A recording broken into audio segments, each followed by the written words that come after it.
Success is not the key to happiness. Happiness is the key to success. If you love what you are doing, you'll be successful. A very good morning to one and all. I, Dr. Shweta Malode, welcome you all to the second day of Student Induction Program 2020-21. The first session today is on VTU Rules and Regulations by Dr. Sharad G. Joshi Sir, Dean Academics. This session includes an introduction to curriculum, credit and grading system, academic regulations, examination system, internal and external examinations, and overview of outcome-based education, etc. Now, I would like to invite Dr. Sharad G. Joshi Sir, Dean Academics, to share the information to the students. Sir, please. Thank you, madam. So a warm welcome to all the students once again for this first session of the induction program after the inauguration yesterday. So in the today's first session in the first 45 minutes, we are going to see what all are the rules and regulations that you are governed as engineering students under VTU, Vishweshwaraya Technological University, has got certain stipulations, certain norms, certain rules, certain regulations governing the award of degree of Bachelor of Engineering.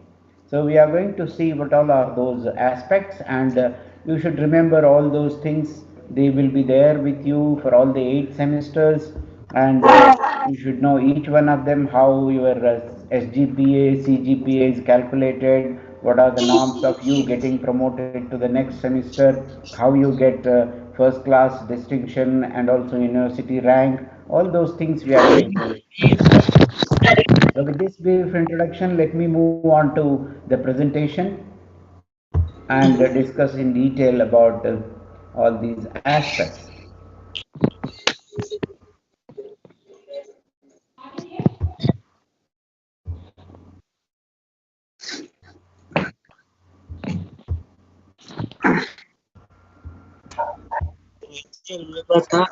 Hope the screen is visible to all of you.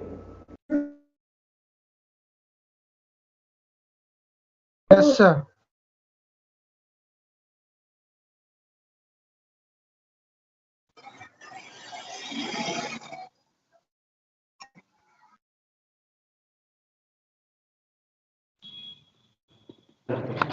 I request all the participants to mute their mic and video.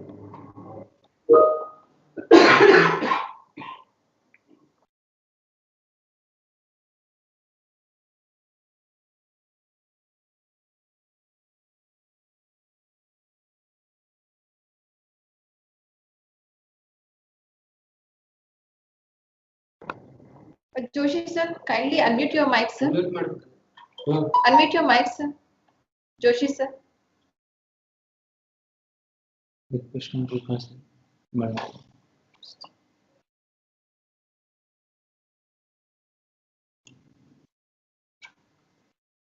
Sir record ಮಾಡ್ತಾರೆ ಎಲ್ಲ record ಆಗುತ್ತೆ.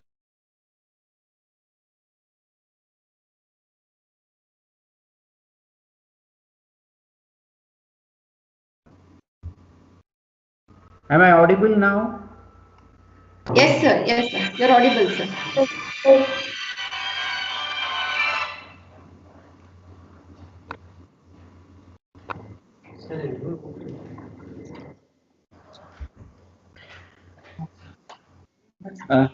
Presentation start time. I'm in the induction.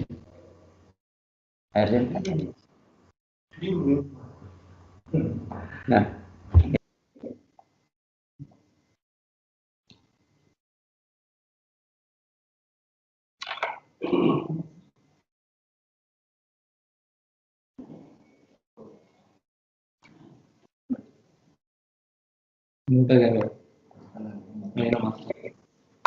Yeah. So let me continue the presentation. Right. So as I told you, This presentation covers the VTU regulations governing the award of degree of Bachelor of Engineering BE, right, under the outcome based education. This is OBE. You are in the scheme of outcome based education, where the education system is devised and designed keeping in view the outcome, that is at the end of the 4 years what you would be knowing, what you would be capable of, and then in your career after 10 years what you would be. So all that outcome is kept in mind while devising this education system. Therefore it is called as OBE, outcome based education system. And you are into choice based credit system. All your courses and subjects will have some credits. You will have to earn these credits across all the 8 semesters, and overall you will earn 175 credits, and then you will be awarded the degree of BE. That is the requirement. And this is choice based because you have many choices along the semesters, so that you can choose the subjects that you want to study in many semesters, and therefore this is called a choice based credit system. This is effective from the last 2 years, 2018-19. This year also this is effective to you. So this is the objective of the presentation: to understand what is BE in VTU, get to know few terms used in engineering education, accustomed to the stipulations made by the university, methods of examination, allocation of marks, awarding of class, etc., procedure for computing semester grade point average and cumulative grade point average, rules governing keeping the term, elevation to the higher semesters, etc., rules governing the revaluation of the papers after the examination, awarding of ranks, prizes and medals by VTU. This will be in brief the content of the presentation, and we are going to do this in about 40 minutes time from now. This is the general information. As you all are aware, your university is Vishweshwaraya Technological University, VTU, named after Bharat Ratna Sir Mokshagundam Vishweshwaraya. Started in 1998 to bring under one umbrella all the engineering institutions of the state. Presently, there are 218 engineering colleges, wherein more than 50,000 students are graduated every year. These graduates are recognized globally and can pursue higher education or employment in any country under Washington Accord. So this is the National Board of Accreditation under Washington Accord. Our institution is also one of the recognized institutions, and therefore any graduate from KLE is free to pursue higher studies or employment in any country in the world. So ours is a Bachelor of Engineering degree. The program is, say, we have 5 programs. We normally call them as branches: civil engineering program, computer science program, electrical and electronics program, electronics and communication engineering program, mechanical engineering program. These are the 5 programs. You all are in one of these programs. Our ID card it gives you an identity, and therefore we give you, at the very moment you get admitted to the institution, we give you the ID card. Please see the ID card. It will have your name, your photograph and all your personal details, plus it will have USN, university seat number. So which is like this: 2KE20XXYYY. Then presently it is with T here, which is a temporary. Once the university allots this number, this T will disappear. So this 2 stands for the region. This is Belagavi region. KE stands for the college code, which is KLE, your own college. XX stands for your branch or the program. There will be CV if it is civil. There will be CS if it is computer science. There will be EE if it is electrical engineering. EC if it is electronics engineering. ME if it is mechanical engineering. YYY stands for your seat number. Regular students will have 0, 01, 002 like that, and 101, 120 like this. This will be the serial number or the seat number. And T is temporarily given in order to differentiate with what DVTU is going to allot the number at a later date. Once your admission forms are sent to the VTU, they will allot you the final seat number, university seat number, which will be once again an ID card will be given to you. Now, some definitions we would like to understand. Program is a branch. Branch and program, they are synonymical. Semester is a half yearly session. It should have equal to or more than 90 days, and there will be 2 semesters in an academic year. There is the odd semester and even semester. You are currently in the odd semester. First semester is the odd semester. Then academic year refers to 2 consecutive semesters, odd and even. Course refers to usually as papers, that is the subjects. We call them as course. A course may be designed to comprise lectures, tutorials, laboratory work, field work, outreach activities, project work, vocational training, vivos, seminars, term papers, assignments, presentations, whatever you do for a particular credit, that is called as course. Now, credit refers to a unit by which the coursework is measured. So, if there is a 2 credit course, then that subject is measured for your evaluation is done for 2 credits. You will earn maximum 2 credits out of that course. So, it determines the number of hours of instructions required per week. So, 1 credit course will require 1 hour per week. Likewise, 4 credit course will require 4 lectures per week. But if it is practical, then 2 credit practical will require 4 hours of practicals per week, like that. Audit course is the one which doesn't have any credit, but it has to be completed, and it will be a skill enhancing course. CBCS, as I told you, refers to customizing the coursework through core, elective and soft skill courses. There will be some core courses, there will be some elective courses, there will be some soft skill courses, and these will be given in different semesters with different credits. Course evaluation, that is examination, you can say this. It will be in 2 parts. One is the continuous internal evaluation, which is CIE, and semester end examination, which we call it SEE. This is divided into 40 and 60.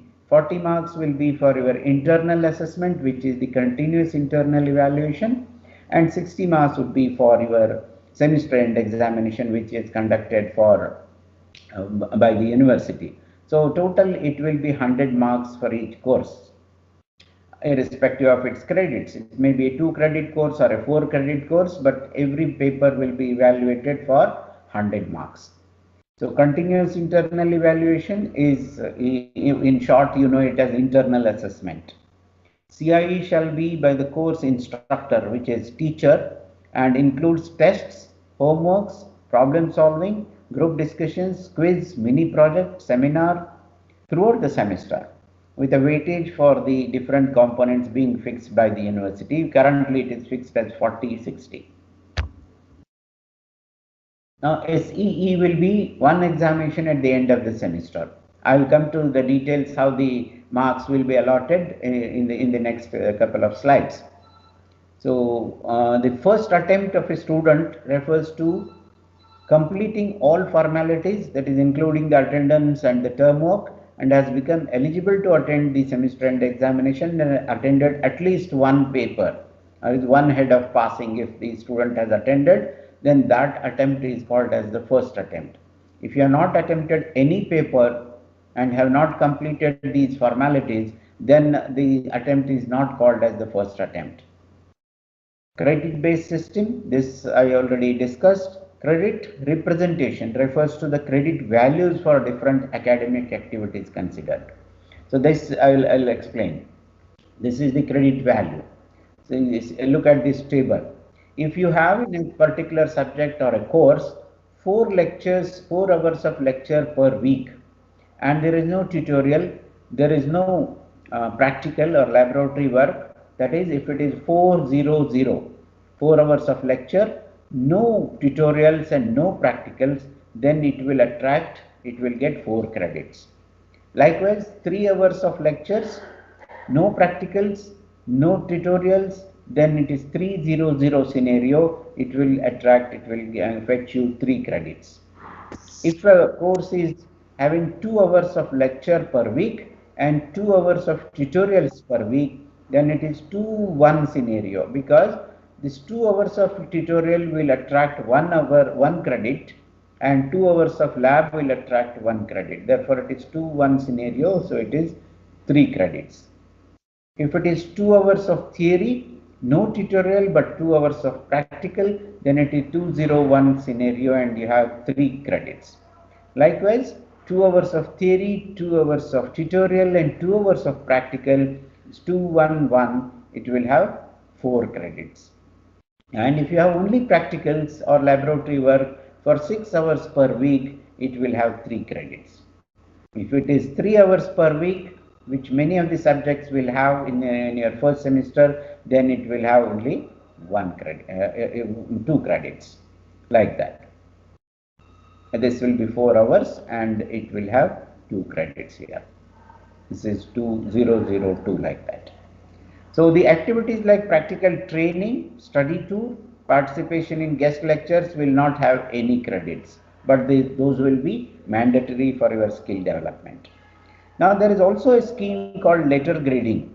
So your letter grade is denoted by S, A, B, C, D, E and F. So this is S stands for outstanding, A as excellent, B very good, C is good, D is above average, E is average and F is fail.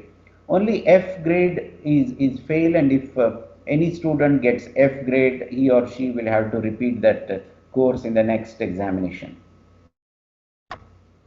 Now, grade points, each letter grade will have assigned grade points. If it is outstanding letter grade S, then grade point is 10.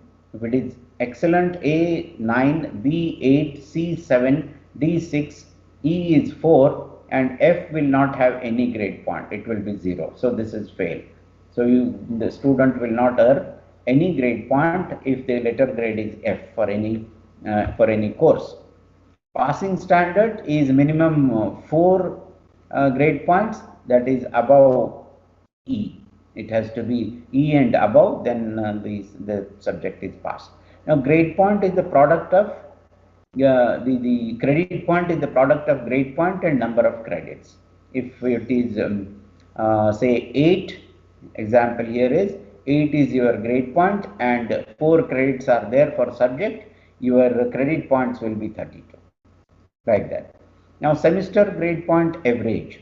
This is very important. You will have to go on watching this as you progress in your course, and you try to improve upon these semester grade points as you move higher and higher in your semesters. So refers to the measure of academic performance of a student in a semester. This is semester grade point average. For that semester, what is the grade point average? Cumulative grade point average refers to the student's performance in all semesters. So until that. So in your 4th semester, your CGPA will be for 1, 2, 3. If you are in say 5th semester, your semester cumulative grade point will be applicable for 1, 2, 3 and 4 semesters, like that. Now this is the grading, how marks are given and equivalent marks and percentages. Sometimes some companies want this equivalent marks. So if it is outstanding, your grade points will be 10 on 10. So whereas your percentage will be more than 90, equal to or more than 90. If you score 90 marks in a subject, then your grade point will be 10 and your letter grade will be outstanding S.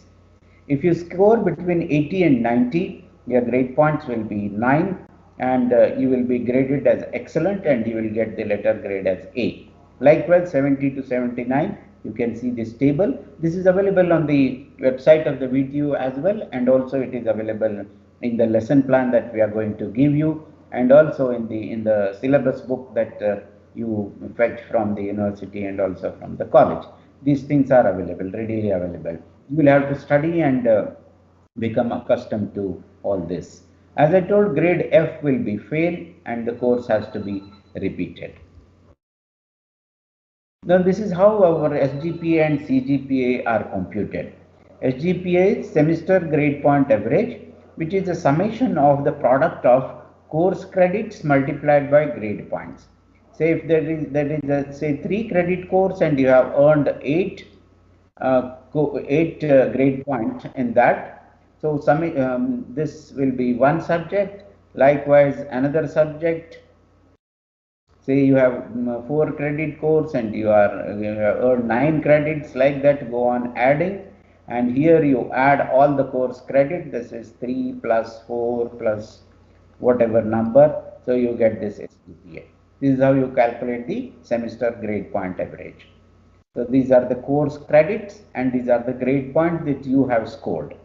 This is the course credit grade point that you have scored for all the courses in that semester. So there will be say 6 to 8 courses in a semester. So all those you have to multiply these and add those and divide by the summation of all the course credits. Now similarly for CGPA, cumulative grade point average, you will have to sum the product of course credit into grade points for all courses excluding those with F grade. So if you have got F grade in a particular course or subject, you will have to exclude that, and in course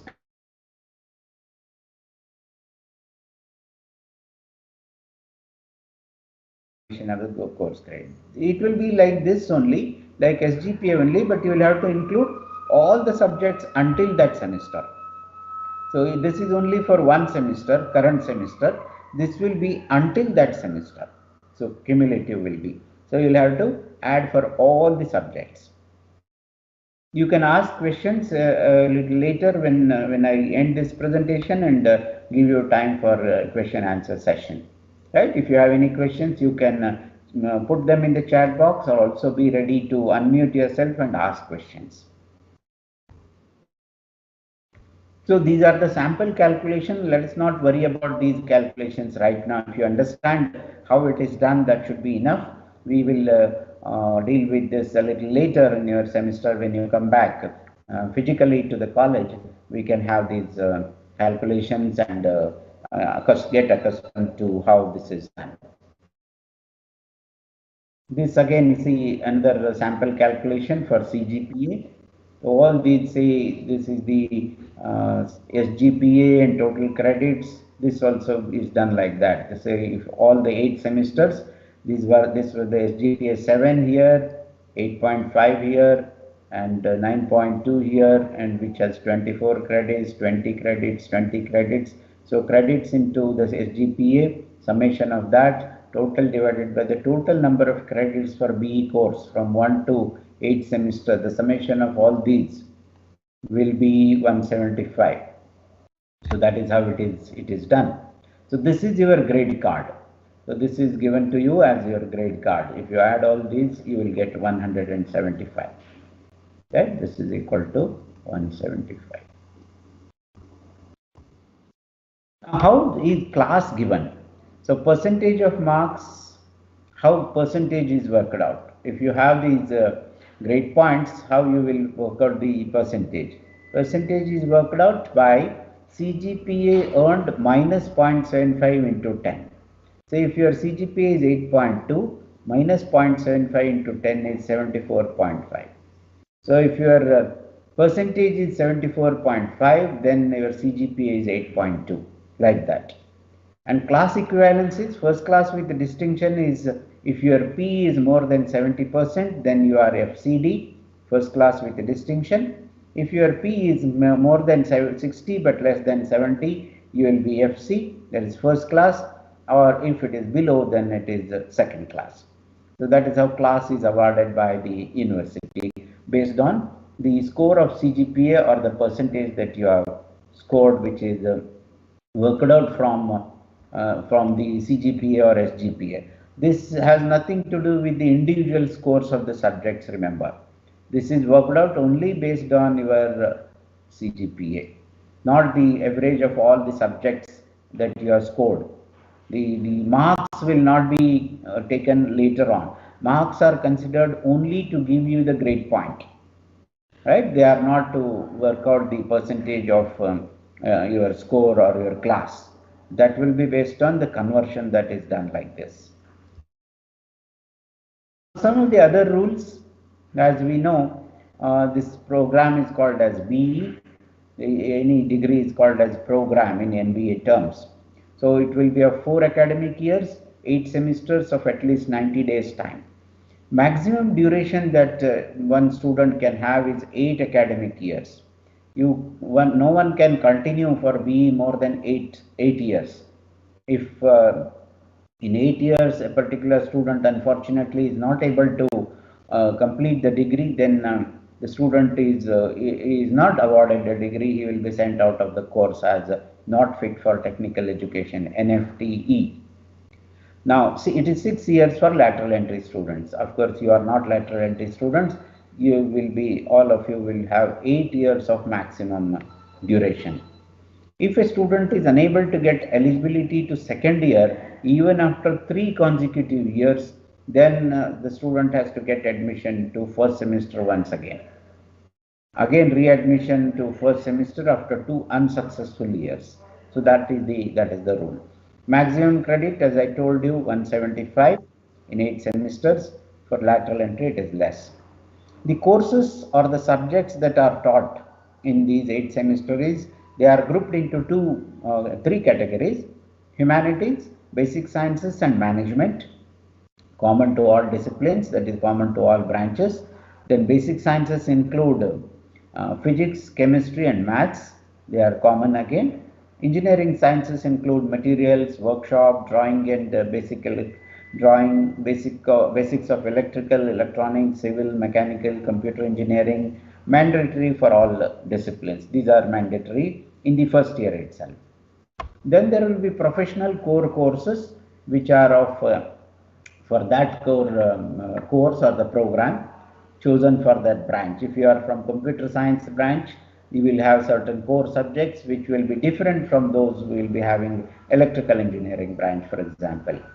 Then there will be professional elective courses chosen from the same branch, so from the same program.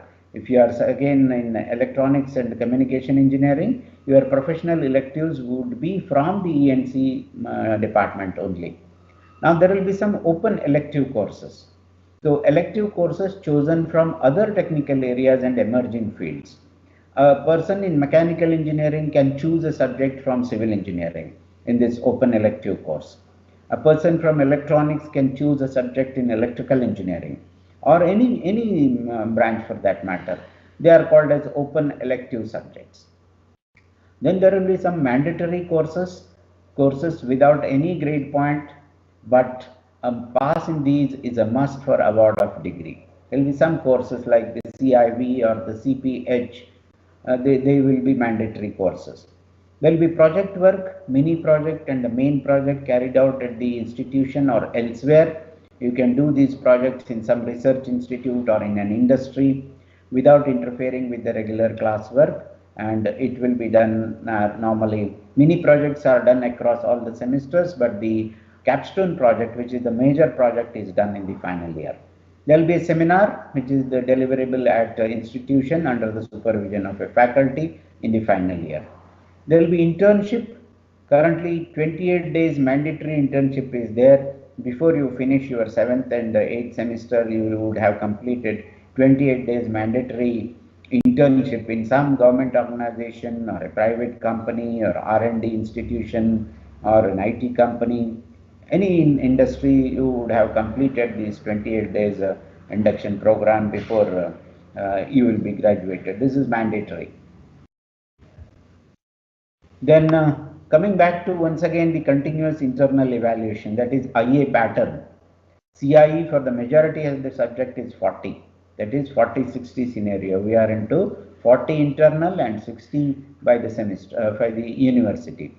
You need to score 60 marks out of these 40. Minimum passing is 40% of this. So you need to score 16 minimum out of this 40, and then there will be some 20 marks internal assessment, wherein 50 for practicals. You will have to score 50% of the marks in practical, project, seminar, and internship courses in the CIE. And CIE for Kannada is 100 marks. There is no SEE for Kannada, no semester end examination. Therefore, you will have to score minimum 40 marks in Kannada in the internal examination itself. Now, the procedure for CIE would be 3 internal assessment tests conducted for 50 marks each, which are reduced to 10. So each test will be for 10 marks, totaling to 30, and then 10 marks for assignments, quizzes, unit tests, mini projects, all sorts of things that your teacher is going to give it to you, and those 10 marks will be there. So this 30 plus 10 will be, this will be for 40 marks. For this will be for theory subject. Now in practicals, weekly evaluation of the lab journal, 60% of the internal marks, 60% of the 40 marks are earmarked for weekly evaluation of the lab journals. One lab internal test for 40% of marks at the end. So if it is 100 marks, then it is 60 marks for the weekly evaluation, and the one test will be conducted for 40 marks, like that. In Kannada, you will have 3 tests of 25 marks each and 25 marks for the assignment, totaling to 100 marks. This will be internal assessment for Kannada subject. There will be two kinds of Kannada subjects. One is the Adalita Kannada, other is the Vyavaharika Kannada. Those of you whose mother tongue is Kannada can opt for, will have to opt for Adalita Kannada. And those of you who have not learned Kannada as your language in your SSLC or PUC, you will be given the Vyavaharika Kannada. So that option is there. You will have to exercise that option when you come to the college, and then appropriate subject will be allotted to you. And it only is internal examination. There is no university examination for Kannada. Now this semester end examination, majority of the subjects, it is for 100 marks, which will be reduced to 60 marks, and 40 marks is for internal, so it will be again 100 marks. You need to score 21 marks out of 60, which is 35% in the semester end examination, but 40% in aggregate. The crux is, if you score minimum marks in internal as well as external, you will not pass. The 60 is the prerequisite for internal, 21 is the prerequisite for semester end examination. But if you score 16 here and 21 here, your score will be 37, but requirement is 40, and therefore this will be failed. So in one of these heads, you will have to score 3 marks more. Either it has to be 19 plus 21 or 16 plus 24. These are the minimum marks that you can hope to get in order to pass in that subject. Always aim for more. You aim for 40 marks here and aim for 60 marks here, so it will be 100. Therefore, don't aim for just passing, but this is just in case. Unfortunately, you will not be able to do well in your internal due to some personal problems. Then this is how you have to score. And it is 40% marks in practicals, project, seminar, and internship courses. Everywhere you will have to score 40%. CIE, I told you. Now, why a student fails? What are the reasons for the failure? Less marks in internal, there is less than 16. Less marks in external, less than 21, or both. Both you have scored less, that is grade F, therefore the student will fail. Remains absent for any examination, student will fail. Malpractice, if you have held copying or cheating in the examination, the student will be failed straight away. So these are the 3 reasons why a student can fail. So be away from all these three reasons and become a good student and score well.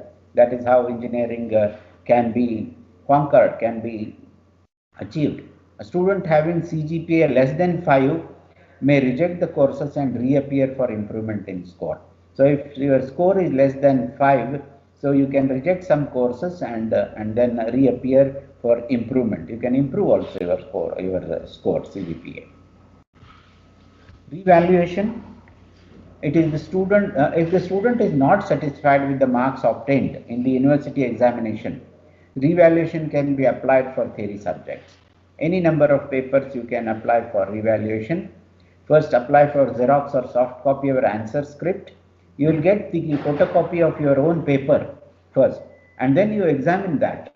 After you examine that, if you feel that I should have got more marks than I have got, then you apply for revaluation in the college office, and your revaluation result will be announced. higher of the two will be the revised marks. If your first marks were higher and the second were lower, then higher is always given. In the revaluation also, whichever is higher, those marks are given. If the difference between the first evaluation and the second is more than 15, then third evaluation is done and the final marks would be the average of the highest of the two. So this is all student oriented. It benefits the students. So it is not the average of all the three, but the average of the highest two if three evaluations are done of your paper. The marks so awarded shall be final and binding on the student. No challenge evaluation. You cannot challenge once it is finalized by third evaluation. So the end of it. No revaluation for practical, seminars, projects, internship, and any Viva courses. There is no revaluation scheme for that. And therefore, be very, very serious about these practicals, projects, seminars, and internships. Now, this is a crucial requirement from the university. Attendance requirement, this being a professional course, engineering you cannot do sitting at home or roaming around. You will have to be there in the college for 85% of the times, minimum. So this is the minimum requirement of attendance is 85%. Only 10% can be condoned in genuine cases by the Vice Chancellor. None below the Vice Chancellor has the authority to condone your absent from the college. So be very, very sure about this. Even if it is online class or if it is offline class, you will have to be present, and the attendance of more than 85%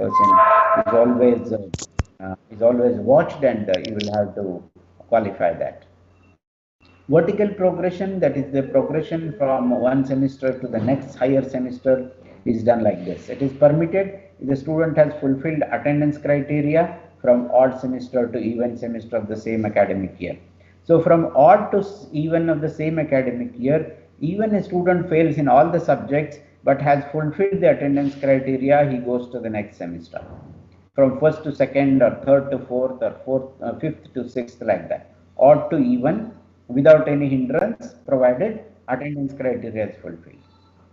Students with maximum 4 backlogs from first and second semester can move to third semester. So if you want to move to third semester, minimum backlog is 4 subjects in both first and second. So if you want to move to fifth semester, from first to fourth semester, minimum backlog is 4 subjects. If a student has failed in less than 4 or less subjects, then in the first 4 semesters, he or she can go to fifth semester. It is like that. So for award of degree, CGPA must be more than 5. If it is less than 5, you will have to repeat the courses and then bring it above 5. Awards and prizes, medals and ranks by the university. CGPA from 3rd to 8th semester is considered for the award of class or rank from the university. Should have passed all the courses in the, this I stand corrected, this is from the 1st to 8th semester. This is not 3rd to 8th, this is from 1st to 8th semester is considered for rank. Should have passed all courses in the first attempt only. No repeater, no failure will make you eligible for rank. Should have completed all mandatory non-credit courses. Whatever mandatory courses were there, you should have completed those by the end of 8th semester. Should have completed all the semesters without any break. So if you have taken a break, just a holiday of 1 year and then continued the course, well, you will not be eligible for rank. Has completed all the courses from VTU affiliated colleges only. Remember this. If you are aiming for university rank, you are not supposed to get transferred to any autonomous college. So you have to complete all the courses from the VTU affiliated colleges only, then only you will be eligible for the university rank. For medals and prizes, other medals and prizes, there are many. The conditions stipulated by donor who has installed these prizes, the gold medal or cash prizes, they will be considered. So there is a lot of scope for earning many gold medals. Students are there who have earned say 8 or 10 gold medals in a year. So you can aspire to do well and study well. So this with this I come to the end of my presentation, and thank you, and you can ask questions if you have any. I will now come out of the presentation and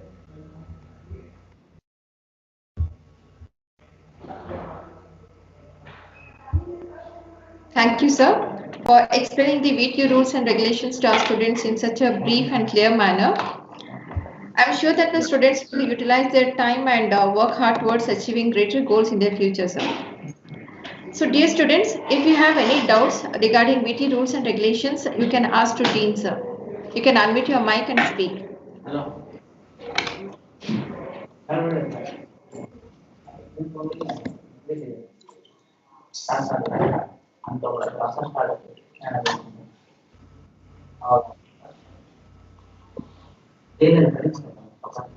you can even type your question in the chat box.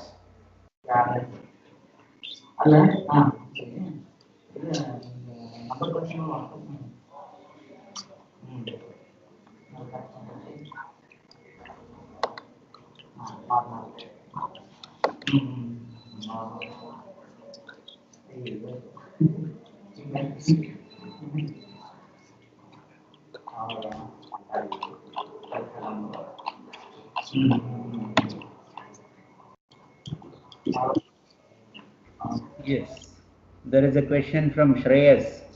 Can we get access to the presentation so that we can read it once again? Definitely.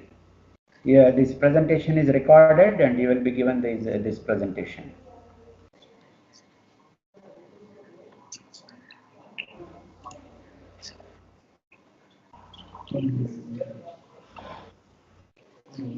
Yes, any other question?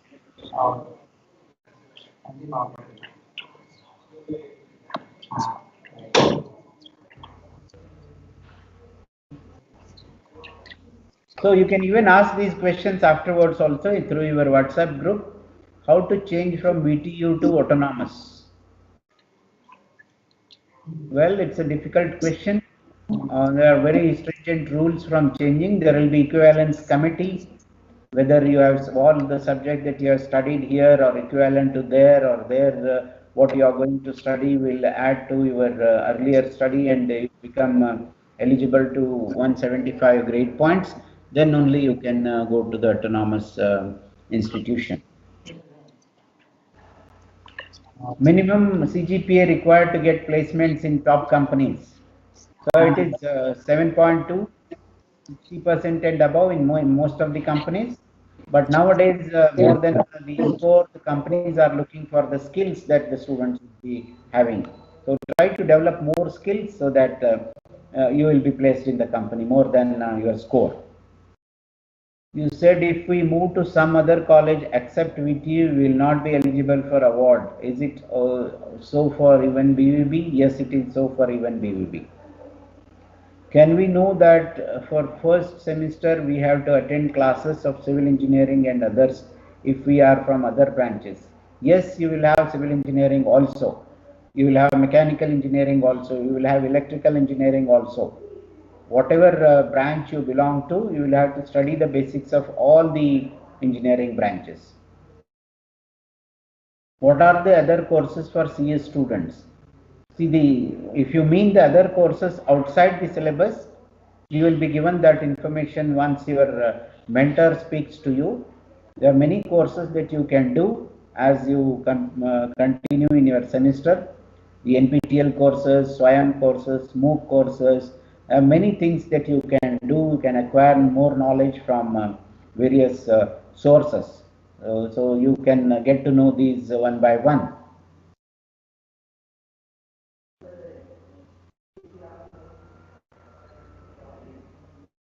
If we are good in sports, we can get extra marks in academics. You will be given some concessions in attendance and other things. You won't get extra marks without performing. So extra marks you will get by performing only, but some concessions will be given to you in attendance as well as in attending for the examinations, all those. How many scholarships college offer to us? There are many scholarships. I told this in yesterday's lecture as well. So there are many. You do excellent work here and you will be definitely getting many scholarships. Can we change the branch for the next semester, next year? Yeah, there is a scope for changing the branch in the third semester. You will have to apply, and it will be on merit basis. Once you apply the university will allot you the branches if the seats are available in the branch that you want to go. In Kannada language, is Kannada language compulsory? You will get to choose other languages? No. Kannada language is compulsory. If your mother tongue is Kannada, you will have Adalita Kannada. If your mother tongue is not Kannada, then you will have to study the Vyavaharika Kannada, the lower Kannada. It's compulsory. You cannot choose any other language. Do I get Hindi subject in replacement of Kannada? Unfortunately, no. Even Hindi is our national language, but as per the policy presently adopted by VTU, you will have to study Kannada only. What languages are there and are they compulsory to take? Yes, there will be one more language, that is English proficiency certification will be there, that you will be doing in the first year. Apart from that, Kannada is a mandatory language, and English also you will be studying as a language.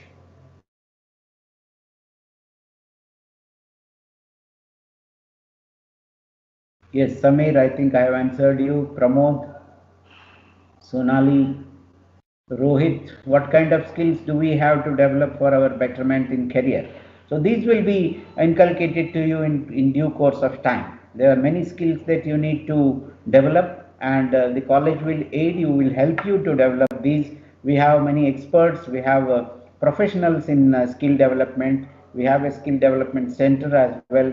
We conduct many courses of skill development, and you will really enjoy those courses and develop skills in this college. Rohit. Sejal, she is asking which subject you teach. I teach all civil engineering subject. I belong to civil engineering fraternity. Deepa, all the semester we need to write Kannada exam? No, only once in your entire 8th semester you will have to write Kannada examination. Only once, not in all the semesters.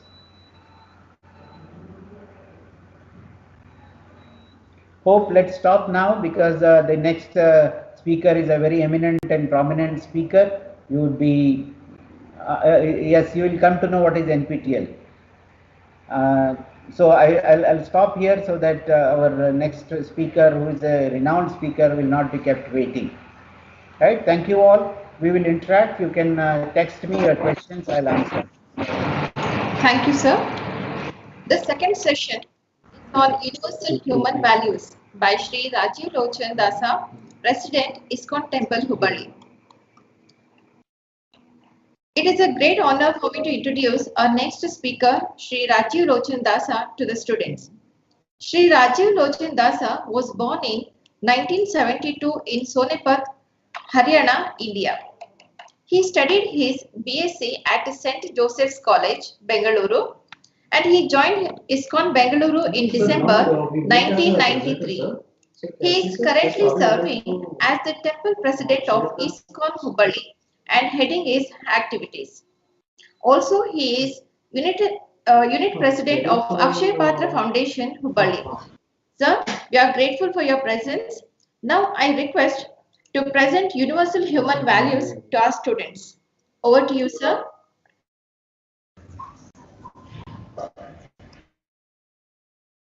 Sir, yes, it is done. Sir. Over to Rajiv, sir.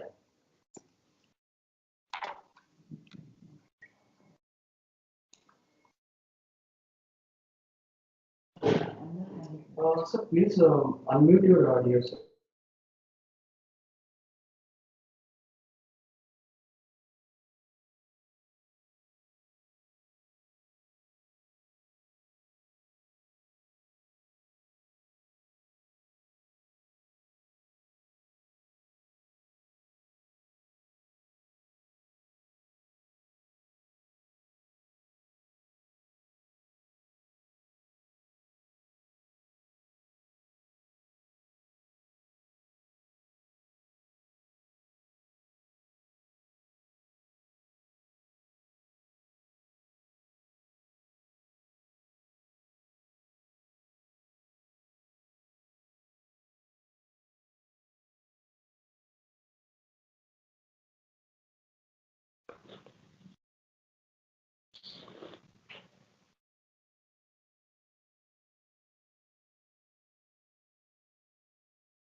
Sir, it's not audible. Wait for a while. Mic. Wait for a while. We are checking.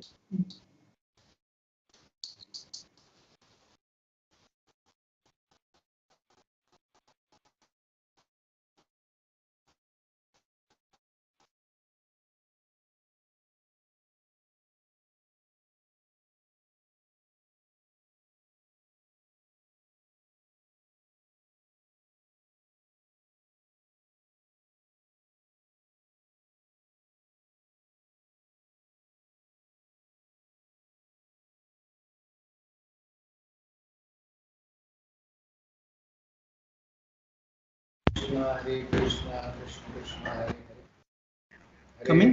Hare Rama, Rama. No problem, we'll start it. Yes. Okay. Hare Krishna. So, welcome to all the students of KLE College.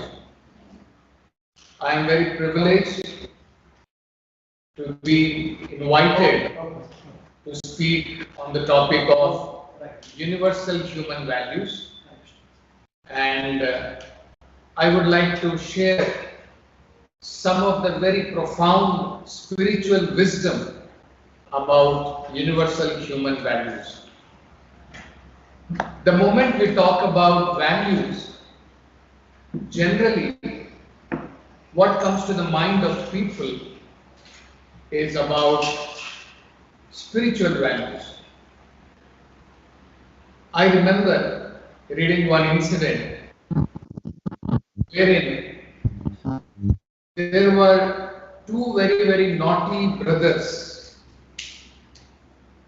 They were so naughty, they were so notorious practically that their parents were completely frustrated with them. They tried all kinds of different methods to see if they can be brought to proper guidance, if they can be brought to proper value systems. But unfortunately, nothing worked out. There were complaints from the neighbor, there were complaints from their friends. So finally, the parents decided that why don't we try something spiritual? So they thought about it and they immediately planned to go to the church and meet the priest there, the father.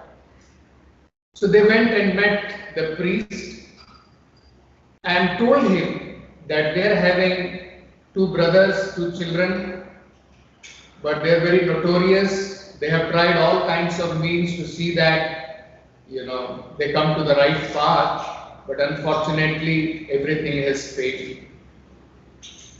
So the priest was very confident. He said, "Do not worry, please bring them to me. I will definitely give them some kind of spiritual guidance, and those spiritual values will change their life." So the parents were very happy. But the priest told them that please bring them one by one, do not bring them together. So the parents,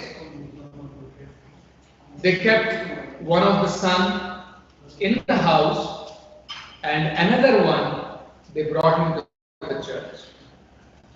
So the parents were seated outside and they sent the son, the boy, to the cabin of that priest.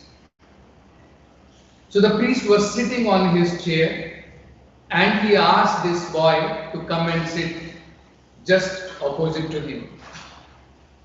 So when the boy sat down, the priest asked this boy a question. He asked him, "My dear son, do you know where is God?" So this boy was taken by a surprise. He was not expecting this kind of question. So he looked here and there and he could not answer anything. Once again, that priest, the father, once again asked him, My dear son, I am asking you, do you know where is God? So again, the boy was little terrified. He became afraid that why I am being asked this kind of question. Then third time, the priest once again looked into the eyes of the boy and asked him, I am asking you, do you know where is God? So when for the third time the priest asked this question to the boy immediately got up from his chair and he just started running out of the office. He did not even bother about his parents who were sitting outside. He just ran until he reached his house. And when he reached his house, he started banging on the door. And he said, calling out, my dear brother, please open the door, please open the door. So the brother inside, he was also horrified that what has happened? Why are you in so much anxiety? What has happened? He said, first you open the door, then I will tell you. So then finally, the brother inside, he opened the door and both of them bolted the door from inside. And then he asked, so what happened? He said, my dear brother, we are in trouble. He said, why don't you tell what exactly happened? He said, we are in trouble. In the church, they have lost their God and they are thinking we have done it. So actually, generally, we understand people have practically no understanding about what is spiritual, what is God. But it is good that people understand that spirituality has a lot to offer. So today we would like to talk about these universal human values from a spiritual perspective. And we'll try to see how profound spiritual perspective is, especially in relation to universal human values. So, first I would like to define to you what is this word universal, what does it mean? Because generally people will have their own understanding about what is universal. Like Srila Prabhupada, the founder of ISKCON, he quotes about one incident which happened. There was a gang of robbers. They were looters basically. They would loot different people and then they would share that wealth among themselves. So one day, this gang of the robbers, they looted one bank and all of them together ran away to the forest. In the forest, they all sat around one tree and then they were discussing how to divide this wealth. So one of the robbers, he spoke up and he said, we should divide this wealth equally and honestly. So even robbers, thieves, they are also talking about honesty. So we can understand how these values of so-called honesty, when robbers are talking among themselves, it is not universal. It is just limited to their limited circle. When it comes to looting the bank, there is no honesty. But when it came to dividing the loot among themselves, they are talking about honesty. It is just like they will recite scriptures. So, first of all, let us understand, when we say universal, what does it mean? Universal actually means it has unlimited boundaries. Practically, there are no boundaries to it. It is applicable applicable to not only human beings, it is applicable even to the animals and to other lives also. Say for example, why these universal values are important. Imagine if everybody thinks about themselves and not about universal values, then the situation is what it is today. Suppose, say for example, one country thinks about that we have to become very affluent, but then they have no idea about, they have no value for what environment is, how there are other species of life, and we have to live together in harmony with nature. Those values are missing. So actually it is very, very important that we understand what is the meaning of universal values. In Bhagavad Gita, there is a very interesting example given about how do we understand universal values. The example is given that if you water a tree, then automatically the branches of the tree, the trunk of the tree, the leaves of the tree, everything simultaneously gets watered. If you put some kind of manure to the roots of the tree, you don't require to put on separate leaves, branches, or in trunk separately. Similarly, there is another example given in the Vedic literature. It is called Uda Indriya. Uda means the stomach and Indriya means the senses. So there is a simple story which goes like this. Once, all the parts of the body, they all went on a strike. They all said that this stomach actually is getting benefited from all of us. We are all working for this stomach, but actually we are not getting anything. So they all came to the conclusion that from today onwards we will not work for this stomach anymore.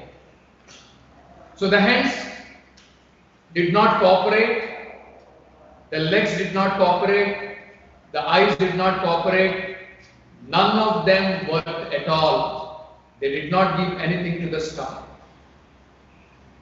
One day passed by, all the senses of the body, they started becoming weak. The hands were shivering, the legs are not able to stand, the tongue is coming out of the mouth. So all the senses were becoming more and more weak. So they called for an emergency meeting. Then what happened to our decision? We took some decision, but then the moment we took this decision, we are all in a problem. So once again in that emergency meeting, they decided to call off their strike and once again start serving the stomach. So the moment they started serving the stomach, all of them realized that if we just feed the stomach, automatically the hands, the legs, every part of the body becomes nourished. Similarly, universal human values mean we have to identify that common background to whom everything else is a part. Then it is possible that we can talk about universal human values. Otherwise, it will be all very, very limited. Actually, as human being grows, because we are saying here human values, we could have said universal animal values. Why human value? Because human life is a pinnacle. The consciousness is very well developed. And when the consciousness is developed, when there are so many facilities available, there must be responsibility. When a dog is crossing the street, when he is crossing the red light, he is not penalized. but a human being is penalized because his consciousness is developed. So these values, as we grow in our life, as we gain experience, maturity and knowledge, actually our consciousness should become more and more broadened. I remember when I was a child especially, and practically everybody else also may share the same experience. When we are a small child, and when father brings something to the house, some eatable, some toys in the house, we are so possessive about it. We don't bother about my friend, we don't bother about my brother or sister, we want to possess it. But then when our consciousness is growing gradually, when we become a little bit more mature, then we think about brother, sister, friends. And further when we grow, then we think about our nation. We think about our community. We think about our own caste, our own religion. But until and unless the consciousness grows to the extent of universal values, it is still limited. In the Vedic scripture, that unlimited consciousness, the universal consciousness, that is actually called as Mahatma. The person who has attained this kind of consciousness, universal human values, he is called by the name Mahatma. Mahatma means Mahan Atma. Mahan means whose consciousness is great, whose consciousness is very broad. That is the meaning of Mahatma. So, it is very interesting and important to understand that as we grow in our life, our consciousness must broaden. We must be able to think about everybody, not just my fellow human beings. In Bhagavad Gita, there is a verse which explains about what is the definition of a person who has become very learned. Generally, we all think about learning in terms of profession, but actually that is only very preliminary understanding. Yes, we have to do some kind of profession, somebody has to become doctor, somebody has to become engineer, but actually learning is not just for becoming a professional. Imagine you become a very great professional, but if you have no important values in your life, then when there are circumstantial changes, because this world is in a flux, everything is constantly changing, you are not able to adapt to the changing environment, then what is the value you have learned? Imagine if there is a very, very successful doctor, but if there is a successful engineer and he has made billions of dollars, he has made nice money with him, he has a good bank balance, everything is there. But let us say he faces a crisis in his life, and some crisis comes and he becomes so much overwhelmed with that crisis that he goes to his hospital or he goes to his office and jumps off from the building, gives up his life. Do you think he is successful? So, learning is not proportionate to earning. That is what we have to understand. Learning is proportionate to what values we have developed. That is what actually should be understood. So, Bhagavad Gita says, who is a man who can be called a learned man? It says, Vidya Vinaye Sampanne Brahmane Gavi Hastini Shuni Keva Sopa Kecha Pandita Samadarshina. Pandita means learned man. So what does it say? Vidya, when a person gains knowledge, Vinaye, the next step what happens after gaining knowledge is he becomes very, very humble. His character changes, his lifestyle changes, his perspective to the world changes.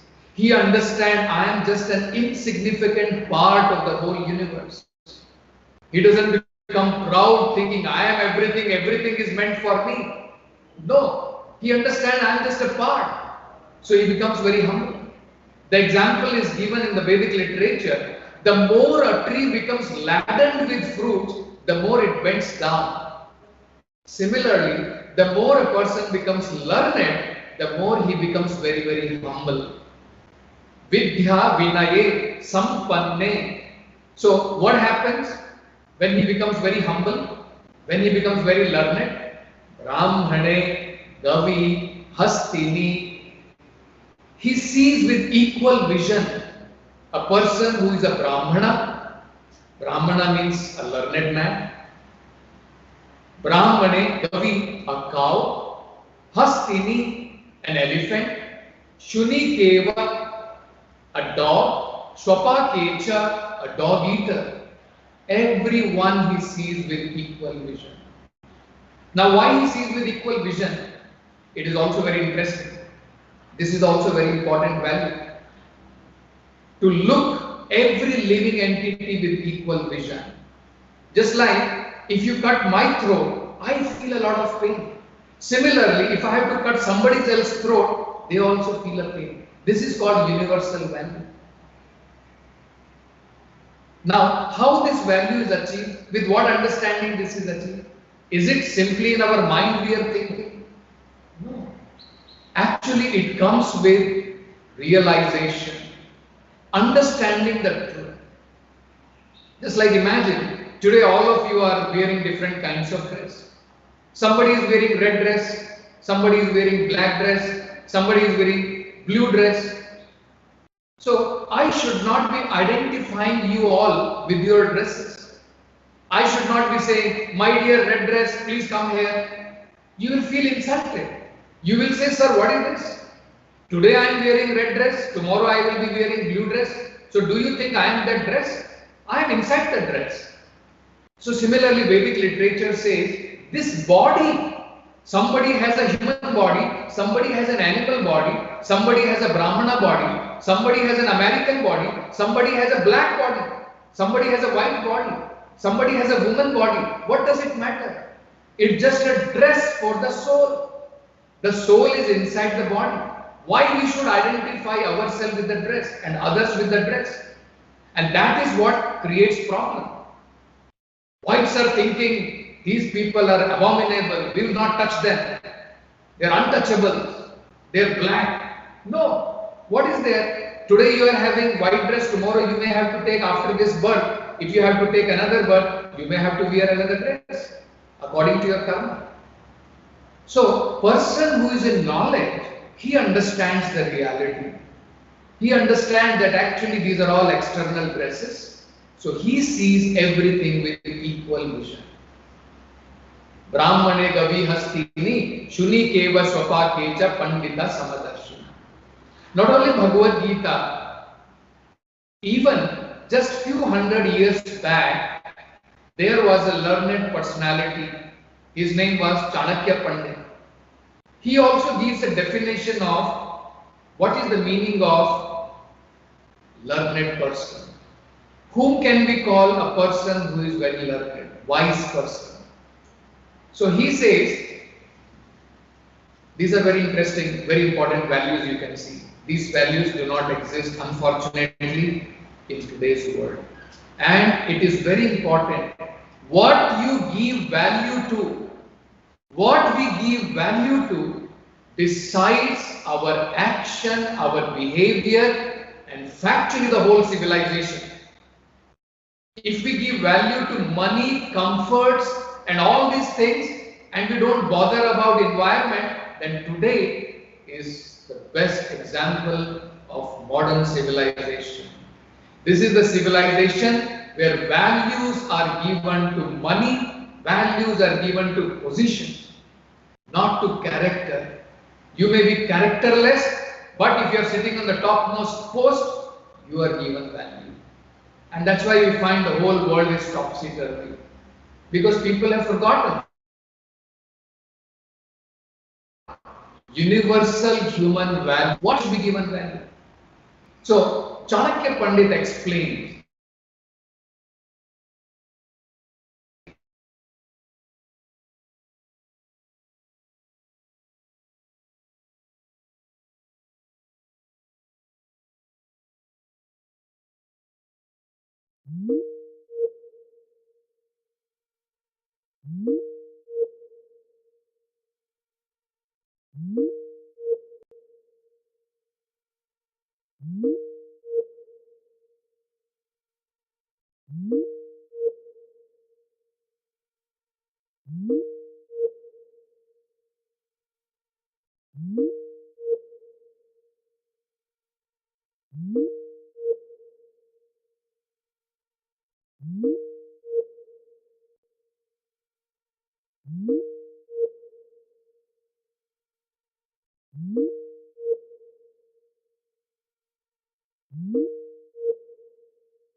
In the street.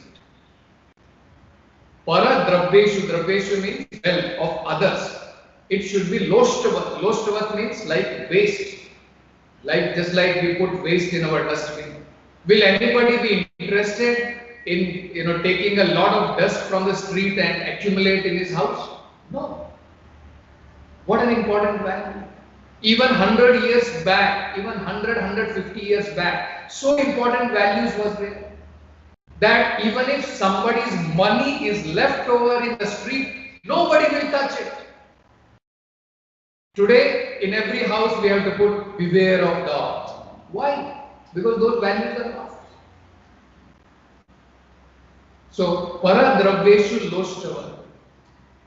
Atmavat sarva bhuteshu.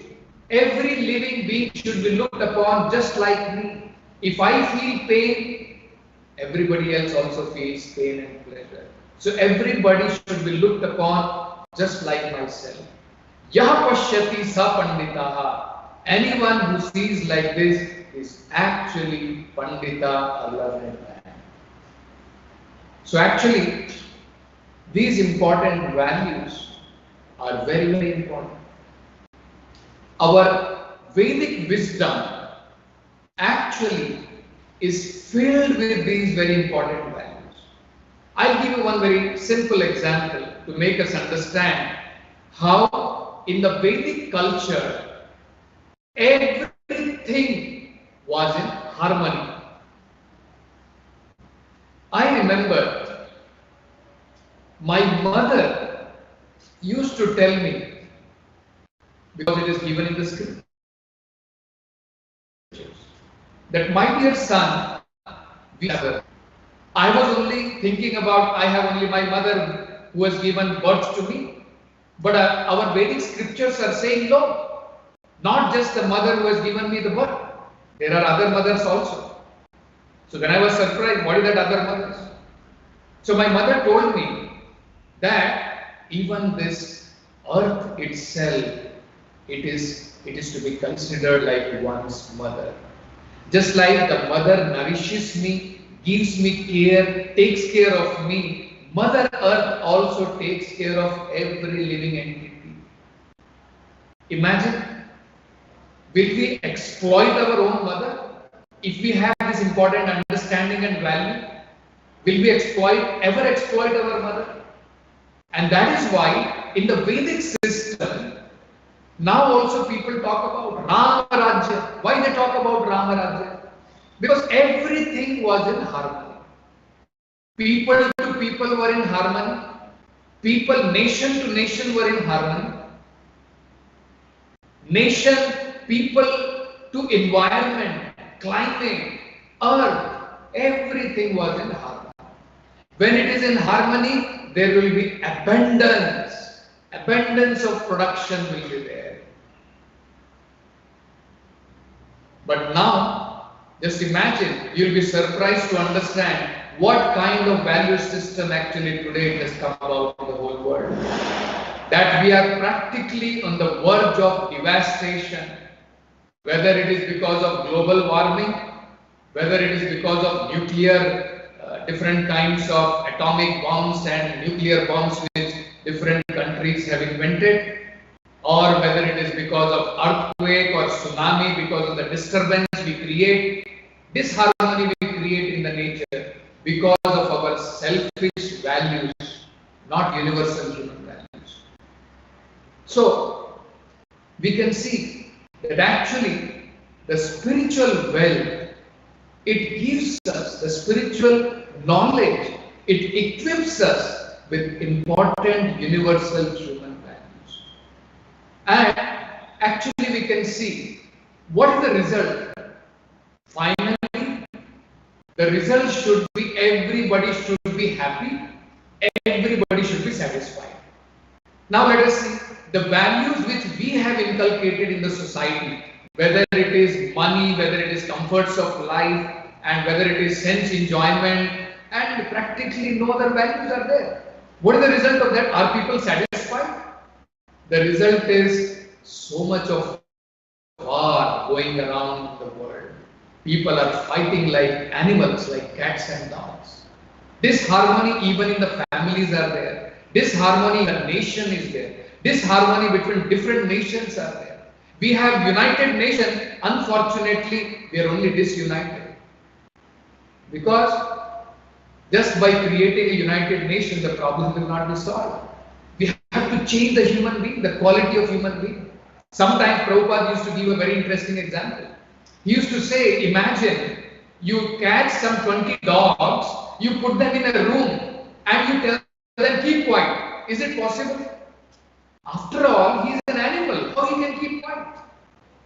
Similarly, we want to keep the consciousness of human being at the level of animal, and we are thinking this whole world will be heaven. How it is possible? So we have to first of all understand everybody needs to inculcate these important universal human values. Until and unless these are inculcated, this world will not change. The change can begin from inside, not from outside. When we change ourselves, we will be able to find a great change in the whole world. And that begins when we understand the value of this human form of life. This is not meant to compete like animals. Human form of life is meant for achieving something more important. It is a life of responsibility. That is what we have to understand. Just before we close, I'd like to give you one simple example why human life is considered to be the life of responsibility.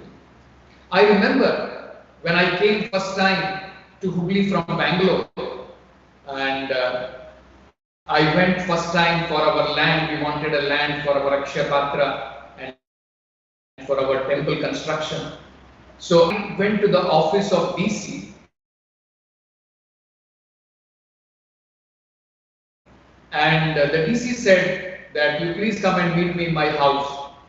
I do not know how many of you have gone to the Harvard, and if you look at the DC's house, it's a huge compound. It is called DC compound. So I was surprised that in the same DC office there is a peon working. In the same DC office there is a clerk working. But why so many facilities are given to a highly placed officer like DC? Car is given, bungalow is given, maintenance is given, personal secretary, servants are given. The reason is the work done by DC, the decisions taken by him, the post which he has occupied is a post of responsibility. And that is why all facilities are arranged.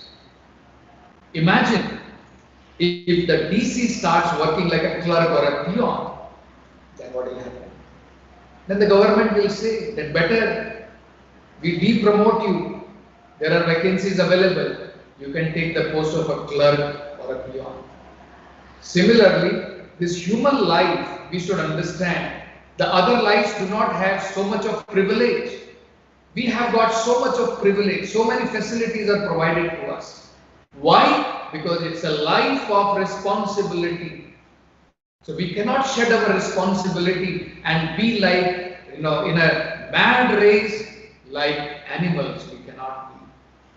So we have to inculcate, we have to understand that along with our different kinds of learning in professional life, our life also should be built. Life is not meant only for earning, it is also meant for learning. That is what we should understand. We have to learn these important values in our life, and actually with those things you will find we will all become happy, content, and satisfied. So I would like to stop here. If any of you have any questions, you can post it in the chat box, and then I'll just try to answer to best of my understanding.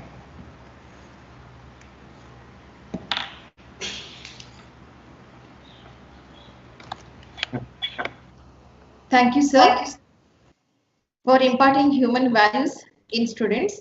It was a great session, informative and most positive, sir. Thank you for making the students to understand the value of life and also the duties of the students. Thank you for sharing your time and experience with us, sir. Thank you, sir. Thank you, Hare Krishna. Thank you, sir. So before the third session, we shall take a break of 20 minutes. Then we'll start the third session.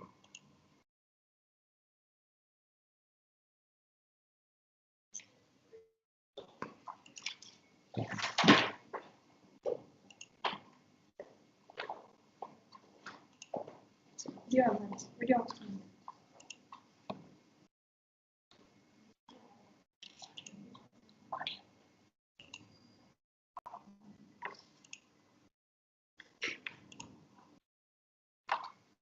Okay.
Today,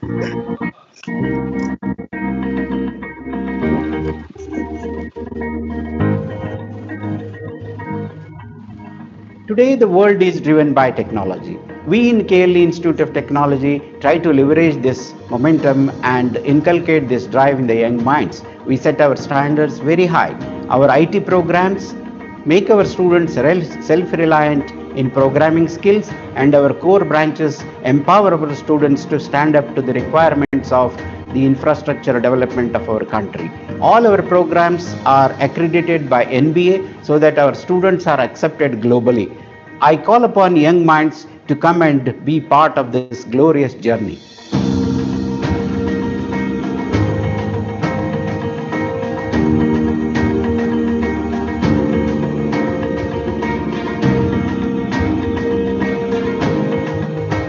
The laboratory sessions are handled keeping in the application and research dimensions. The projects are floated in different stages of learning to students to evaluate the level of understanding ability. The theory classes are conducted with blended mode of conventional and by adopting the different concepts of teaching methodologies. Each faculty works towards building students' professional career and wish to see each and every student to be in a higher health.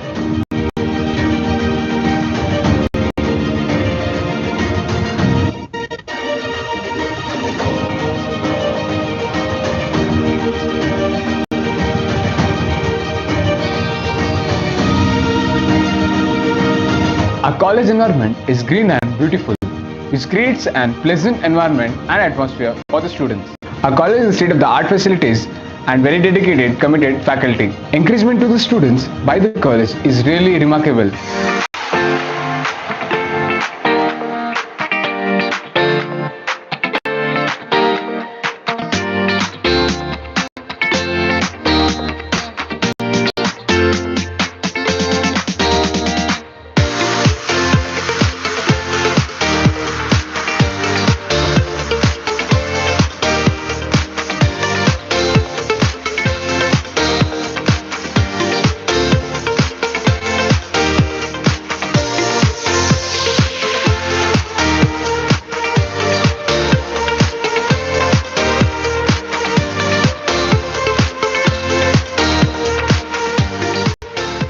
My name is Santosh Yeramat, a proud alumni of KLE Institute of Technology and best outgoing student of class 2012.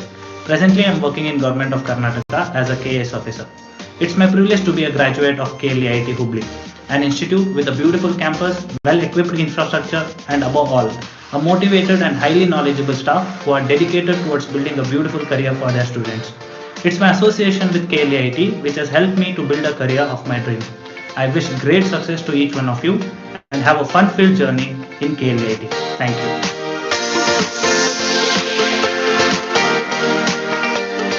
KLE is a brand name in education and healthcare. Engineers build the nation, and engineering education is most sought after by the students community. KLE Institute of Technology is 12 years old institute, and it is one of the fastest growing institute in this North Karnataka. KLE Institute of Technology has got very good infrastructure, qualified faculty and committed faculty. The placements are good over the years because of the support from the industry. In my opinion, this is the best institute for you to study engineering and in the further pursuit of your knowledge.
Welcome back.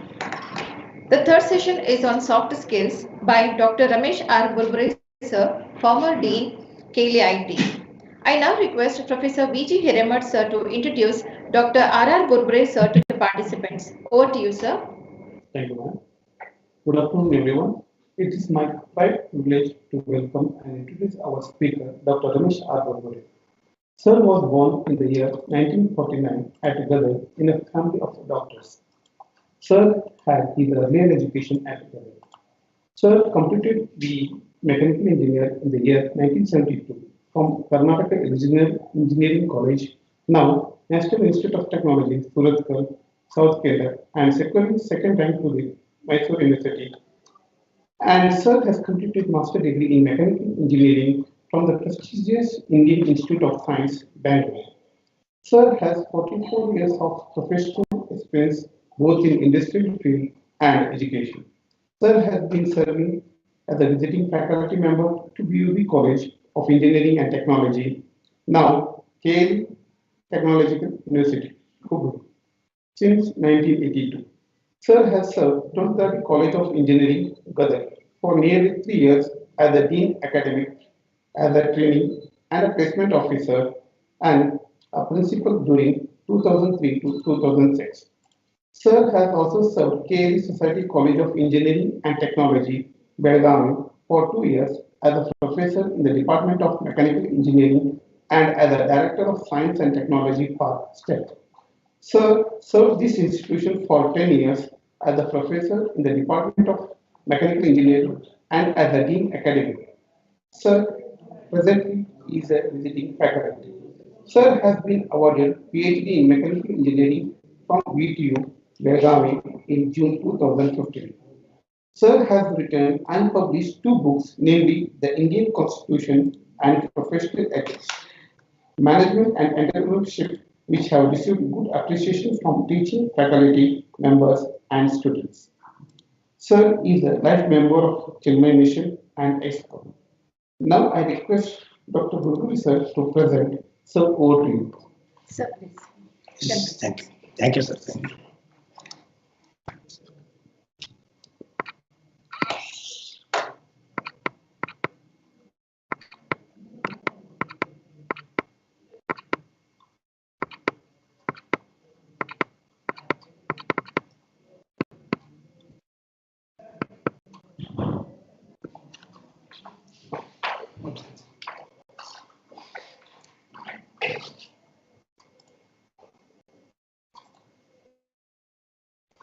Enlarge.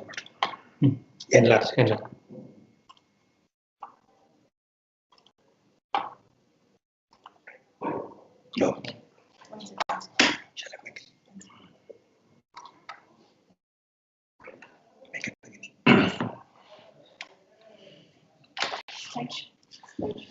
Okay, good afternoon, friends. I heartily congratulate you for having taken admission to this very prestigious technological university, college, KLE Institute of Technology, to pursue your engineering course. I also heartily congratulate you for having decided to become engineering professionals. Engineering profession is a very challenging profession. Now, my presentation, maybe the next 45 to 50 minutes, is going to tell you all about importance of soft skills along with your technical skills. To understand that, first let us understand what is the importance of soft skill in today's corporate environment. In today's corporate environment, a lot of emphasis is being given for soft skills of all the people who are going to join these industries. Now, corporate environment, you must understand what exactly the meaning of that. Corporate environment refers to all big multinational companies, examples like Wipro, Infosys, IBM. No, not it's stuck, sir. One second. Restart. Yes, sir, it's start. Please start.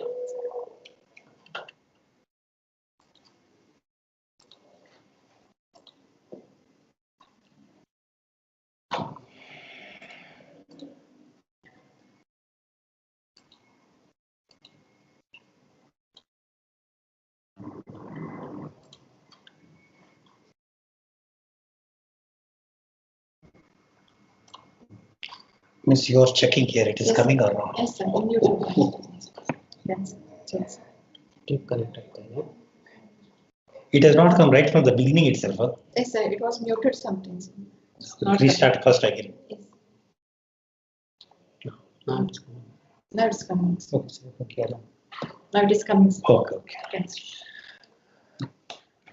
In today's corporate environment, much emphasis is being laid on soft skills for all the people who are going to join such corporate industries.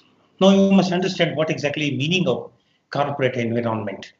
Corporate environment refers to all big multinational companies like Wipro, Infosys, IBM, all these big companies. When they are going to recruit people for their industries, they are going to assess the capability of the people, not only on the technical skills, but also how good you are on soft skills. And therefore, you must understand first what are soft skills, then what is their importance as an individual joining an organization and also to the company. Next, why does one need it? The question is why soft skills are playing such an important role.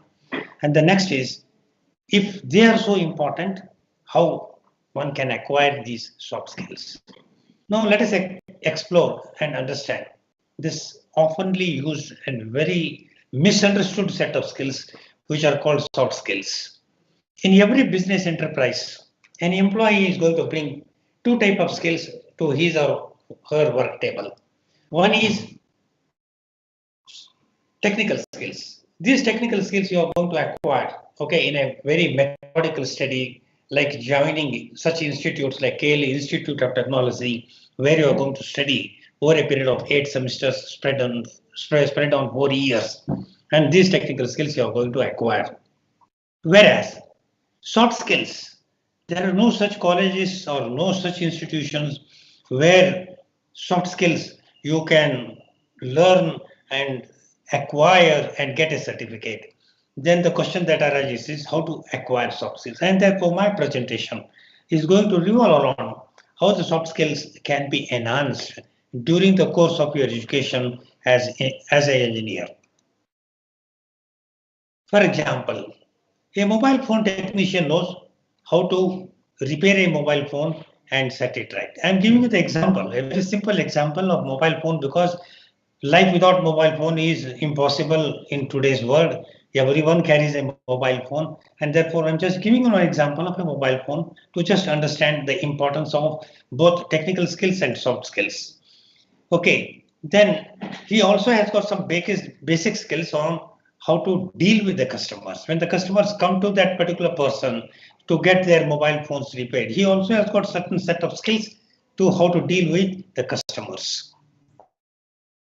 His technical expertise comes from his technical skills, which he has acquired by undergoing training or by undergoing some kind of courses in some institutions where they are going to impart knowledge on all about mobile phone repair and servicing.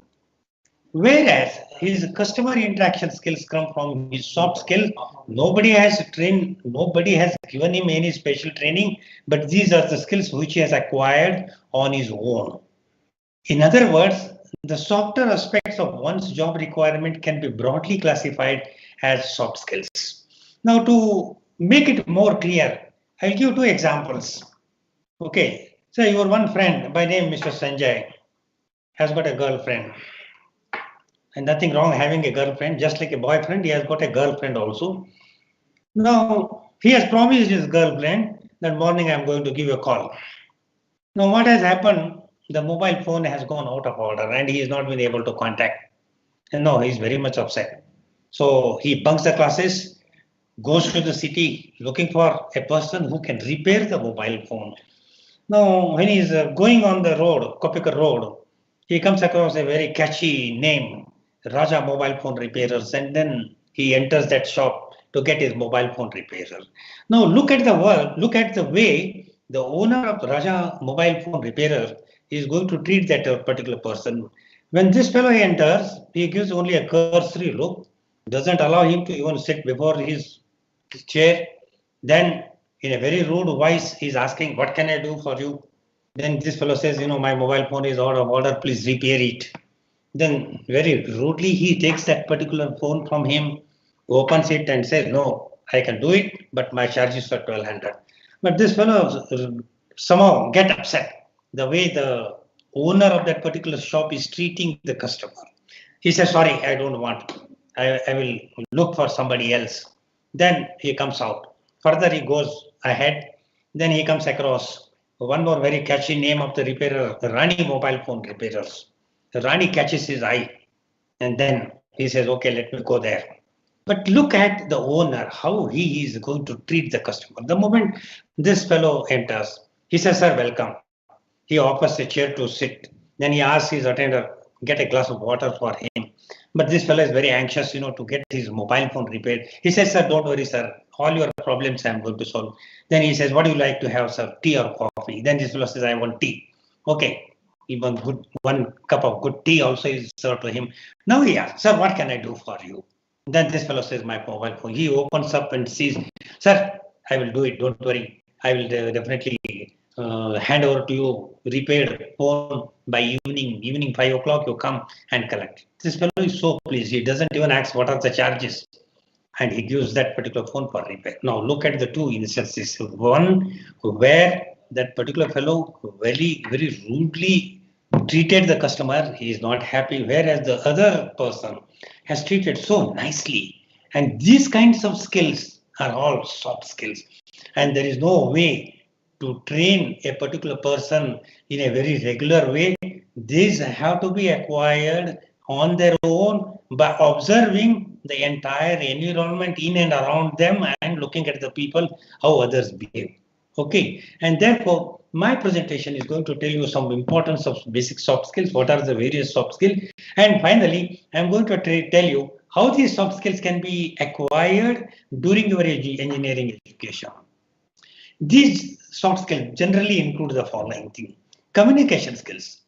When I say communication skills, it is not in the regional languages like Kannada, Marathi or Telugu, Tamil. I am talking about communication skills in English language in a very fluent way. You should be able to communicate in English language because English language is the basic language required in almost all the industries worldwide and where 2/3 of the world speaks only English.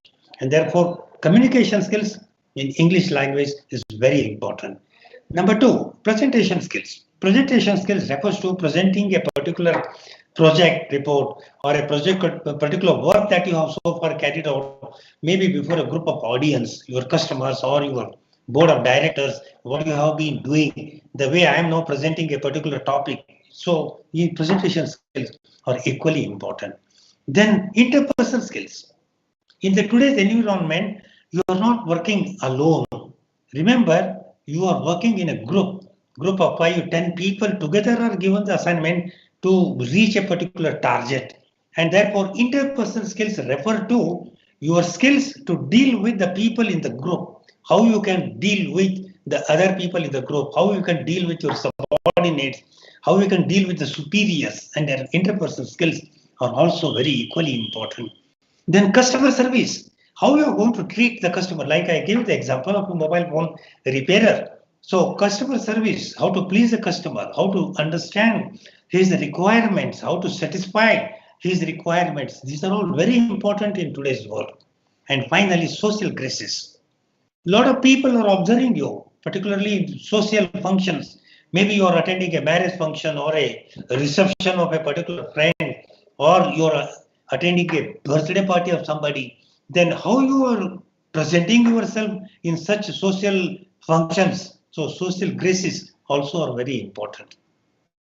Now, some of the high-end soft skills which are required, they may include etiquettes. Etiquettes refers to your mannerisms at the place where you are working, okay, and also how you, what you call, behave yourself with others. Your mannerisms are very important, etiquettes.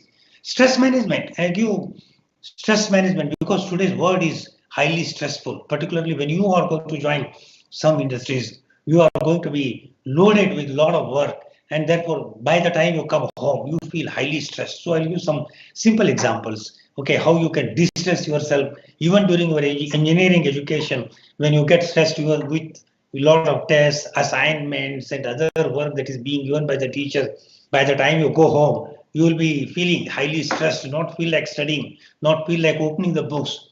So I will give you some simple examples how you can de-stress yourself. And most important, cross-cultural sensitivity. This is very, very important. Your culture is different. The culture of your customers who are going to come, most of the customers, maybe international customers, are different. And your cross-cultural sensitivity is very, very important. You shall not, what you call, criticize the culture of other people. For example, I'll give you, say your one American customer has come to you and you are developing a particular software for that particular customer. In the course of your meetings with him, maybe he is going to tell, oh, recently I married 3rd time and my wife 4th time. You should say, what kind of life you are, sir? In your culture, once we marry, we will live together for a lifetime. And in the name of the God, we take oath and all. If you say that, the fellow gets very much upset. But if you say, oh, what a wonderful life, sir, you have. Every 2 years, you keep changing wife. I should have born in America. I also could have enjoyed like that. If you say that, the fellow feels very happy. And therefore, cross-cultural sensitivity is very, very important. You shall not criticize the culture of other people, because there is a saying, when you go to Rome, you should live like a Roman. So also, it is not the fault of Americans or Europeans that they keep marrying and divorcing. It is right from the childhood, because by the time they grow up, they themselves are confused who is their father and who is their mother. That kind of situation is there, and therefore you should not really criticize their culture. These soft skills often take longer time. Nobody can say that overnight, in 15 days, 1 month, 2 months, I can acquire this soft skill. No. If somebody guides you and tells you that I will make an expert in soft skills in the next 3 months, he is only telling you a false promise. Take it from me, not at all possible. It takes pretty long time, constant practice, constant observations of all the people, how they behave, how they talk, how they present themselves. Okay. They are also difficult to measure. You can't measure the level of soft skill with a particular yardstick. For example, I can measure your technical skills by your marks card. If you are passed with above 70%, oh, very good in technical skill, because distinction. If you are passed above 60%, okay, fine, passed in first class. But is there any yardstick to tell you the soft skill level of a particular person? Not at all, because there is no marks card. There is no way. Then how you are going to determine? However, keen and long-term observation in various situations will probably is going to help somewhat quantify the soft skills in a particular person. It is a constant observation how a particular person keeps interacting, talking, presenting, presenting himself in various graces, say social graces and all. That is going to tell to a certain extent, oh, he is very good in soft skill, he is average in soft skill, like that. Okay. Now, etiquettes, mannerisms play a very important role in the corporate world. Remember, you are all, most of the people, once you come out of the engineering colleges, are going to be part of corporate world. And therefore, the budding engineer should know thoroughly to achieve success in their professional career. Many times, simple things like dining etiquettes, how you are going to take your dinner or lunch, okay, particularly with foreign delegates, is very, very important. For example, your boss calls you and says, 4 people, okay, from Europe have come, and you take them to a 5-star hotel and treat them for a dinner. When you take them for dinner to a 5-star hotel, and in most of the 5-star hotel, when you want dinner, buffet dinners are spread, okay, you have to serve yourself.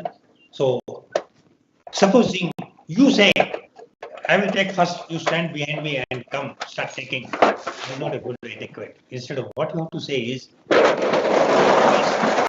take whatever you want. You should serve those people, hand over the plates, and then let them take and enjoy. That is number one.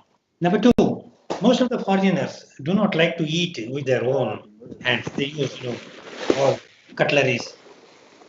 And as we Indians are not experienced in using the cutleries. So when you start eating with your fingers, they feel a nausea. Also, Indians, how they are eating. And therefore, you should also, when you are in the group of foreigners, you should also start using cutleries. Supposing a chicken piece you want to cut, you have never tried. When you try to cut, it will fly to some other place.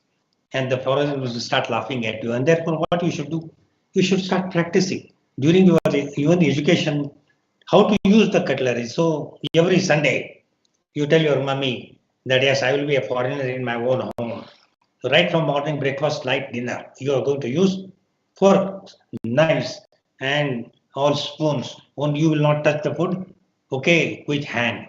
Okay, you will even cut chapatis or rotis with your knife only and eat. So once in a week, and there are 52 weeks in a year, and by 3 years, by 150 times, if you are going to practice, by the time you come out of the engineering college, you will become expert in using how to use, and therefore start practicing. So that once you are in the group of a foreigner, you will also behave like a foreigner. Etiquettes like table manners. And one more thing I will do before that.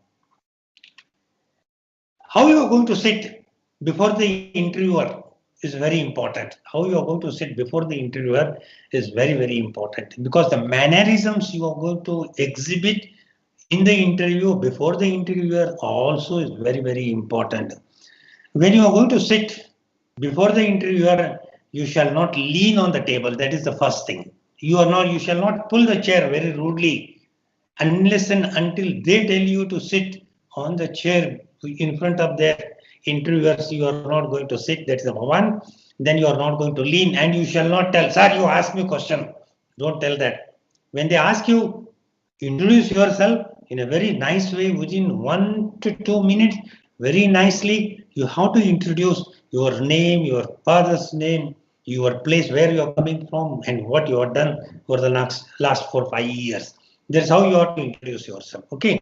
So even your mannerisms in interview makes a lot of time, makes a lot of importance. Now, etiquettes like, okay, table manners, how you sit in the office, how you behave with others, that is also very important. This is so more important in corporate life because etiquette shows how well civilized you are. Style of wishing others, very important. When you meet your boss in the morning, tell him good morning. When you meet your subordinate, tell good morning. Because when you wish, the people feel very happy. Your dressing sense is very, very important. Try to avoid very what you call gaudy dressing. And also, particularly when you are a part of the corporate world, you shall not wear t-shirts. You shall not use jean pants. You have to have in good formal dresses. And girls, try to avoid gaudy, what you call makeup. And also, when you are dressing, you should use not very shining kinds of dresses. You should use formal dresses so that people feel happy to look at you. Corporate ethics help impress the colleagues and bosses. These things are going to help quite a lot. Now, the soft skill can be further divided into two sections as under. One is life skills. And life skills are those skills which you are going to learn right from your childhood age, and your mother is the first teacher.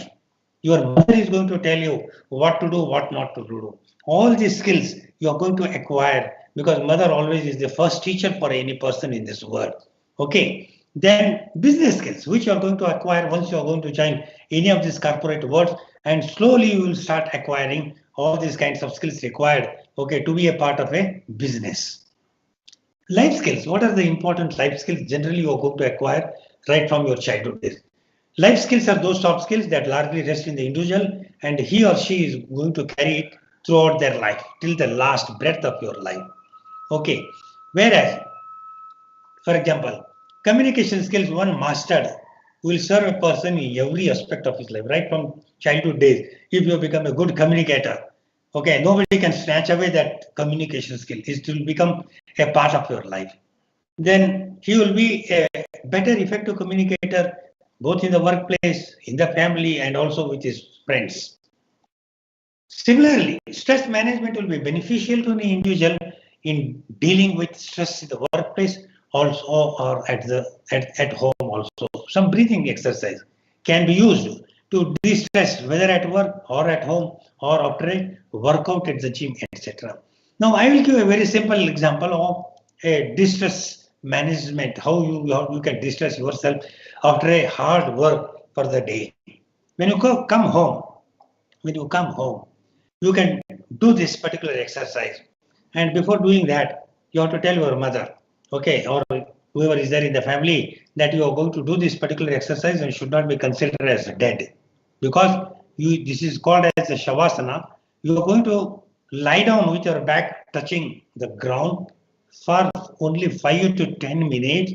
Okay, spreading your legs and hand and taking a deep breath, closing your eyes. For 5 to 10 minutes, you are going to completely distress yourself by doing that. Because Mahatma Gandhi during the India's independence struggle, when he was sleeping only for 2 hours and working almost 22 hours a day, people used to ask him, how is that so much energy is there with you, having slept only for 2 hours? And he used to say, no, my method of gaining what you call all the, again, youthfulness in my working is because of this Shavasana. And therefore Shavasana is one particular exercise which you can do after a day's hard work, either as a part of an organization where you are working or during your even engineering education.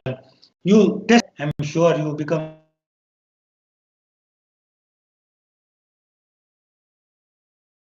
you get again full energy to work and again to open the books and study and start again working for your course. Business skills.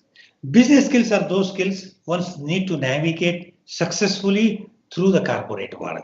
When you are going to be a part of the corporate world, so you should know how to carry out all these various kinds of tasks that are given to you by using your business skills. For example, effective decision-making skills. You need to take decisions on various issues. Every now and then you can't go to the boss and ask how I have to take decision.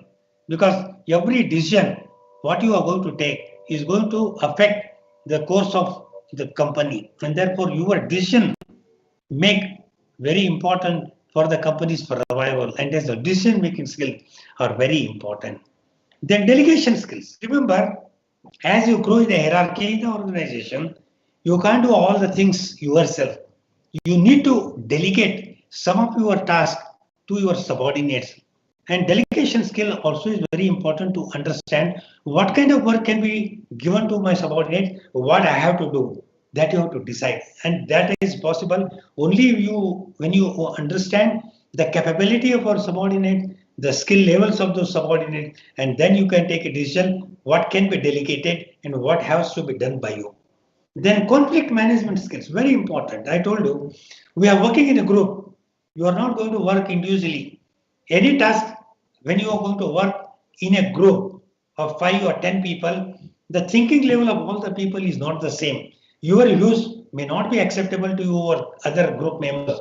The group members' views may not be acceptable to you. And therefore, always there is some conflict in taking decisions or working, how to carry out the work. And in such situation, how to overcome such kind of conflicts and peacefully, without any much kind of problem between the members, carry out the work is also very important. Therefore, conflict management skills are also equally important. Team building skills are very critical, both for new as well as existing, seasoned leaders, because it is not the individuals who are going to contribute for the success of the organization. It is the group of people, and therefore such team building skills are very important in the present corporate world.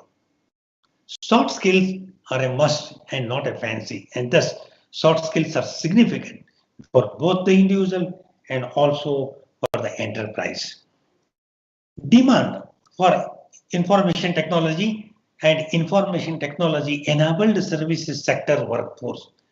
I'm just giving you the present scenario in India. What exactly is the demand? NASSCOM refers to National Association of Software and Service Companies. It's a national body of all IT and IT-enabled service companies who are all members of NASSCOM. And they estimate that by the end of this particular year, which we are going to come in next another 3-4 days, in IT and IT-enabled services sector, workforce would be around 4 million. Means about 40 lakh people are going to be involved in this particular IT and IT-enabled service workforce. However, India is facing a potential shortage of skilled manpower despite its having an adequate talent pool. Nearly 15 lakh engineering graduates are coming out every year from various technical institutes in the country, like all IITs, all NITs, various engineering colleges like KLE IT, and various other government institutes. There are nearly 15 lakh engineering graduates are coming out every year from various technical institutes in the country as per the statistics that is available in the country.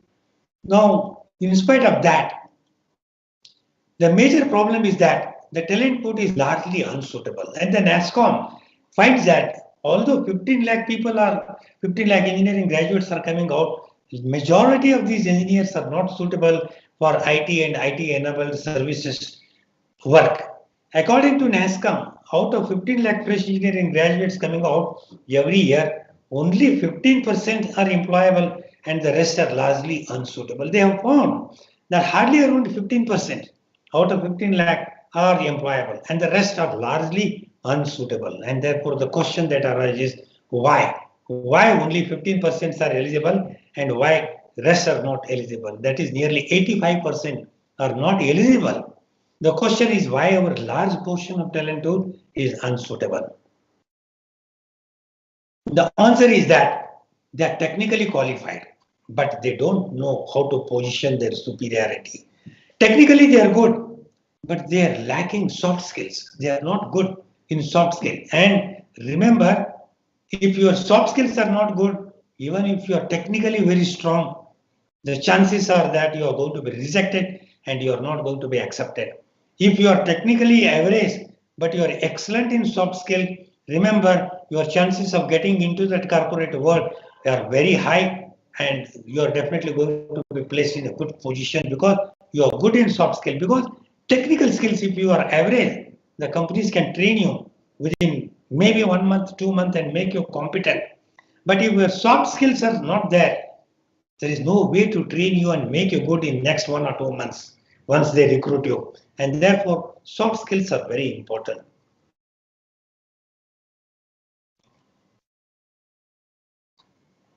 The more soft skills that an individual exhibit, the greater and faster will be his or her career growth. If your soft skills are very good, take it from me, you are going to climb the ladder in the organization hierarchy very fast, and your career growth is going to be very fast compared to the others who lack soft skills. For example, the person who is able to successfully communicate with his American counterpart and negotiate a win-win situation for the company will get more chances to not only interact across cultures, but also will be chosen if there is an opportunity for an overseas assignment.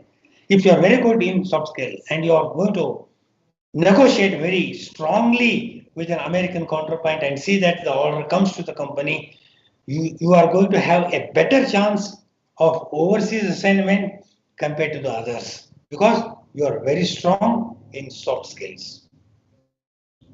Therefore, all the leading companies in the country are continuously identifying and evaluating the soft skills requirement for their employees and training them to be the best in their industry. And therefore, all the companies, when they carry out recruitment process, they are not going to evaluate only in technical skills, but also they are going to evaluate you how good you are in various soft skills. Now, after hearing all this importance of soft skill, the next question is how to acquire soft skills during your educational career. And thus, I'm going to give you some hints, some tips. If you are really very honest, okay, to be very good in soft skills, and if you are going to take my tips very seriously, I think by the time you reach your final year, 7th semester, you should be really very good in soft skills. The basic requirements are proficiency in English language and communication skills. The basic requirement in soft skills is number one, your strength in English language and your communication skills. Now, a very simple question that comes in my mind, and always I ask students, how many words are there in Oxford Dictionary? I saw it recently and I really wondered to see that English dictionary lists 1,47,000 words in Oxford Dictionary. Then the next question that comes to our mind is, should I know all these words? That is the question. Should I know all these words? No, there is no need. The spoken language of English. How many words generally we use in our day-to-day communication? Like his, her, mine, yours, this, that, all that such words doesn't contain more than 1,000 words.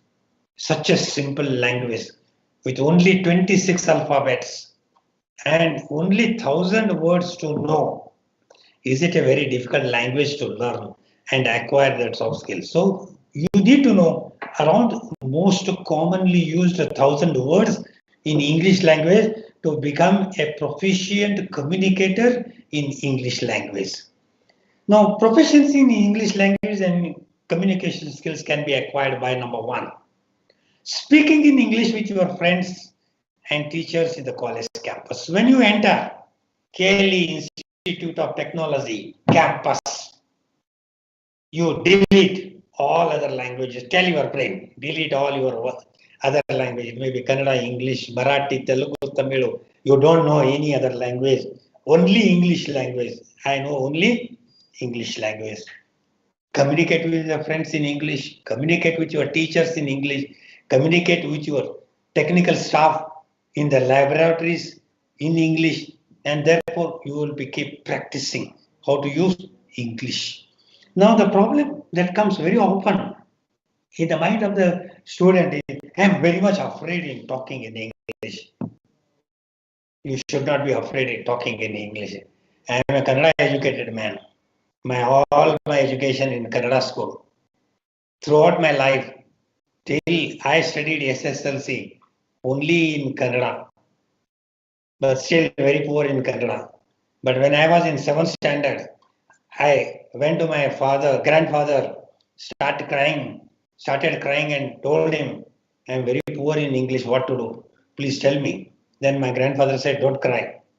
I will get a good teacher for you. So he got hold of a good English teacher, and that English teacher gave me some advice how to become proficient, and the same advice I also give it to you, because I have learned by the advice of that particular person. I never forget that particular person. Okay, the teacher who taught me right from ABCD and made me proficient and made me so confident in English language that my confidence level in English language is much better than Kannada, because Kannada paper when used to go to write in 9th standard and 10th standard, tears used to come in my eyes, whereas English I used to go with full confidence. Not that you say I'm against Kannada, but maybe my personal what to call the knowledge on Kannada has made me not that very strong, but I still read every day Sahitya Karnataka.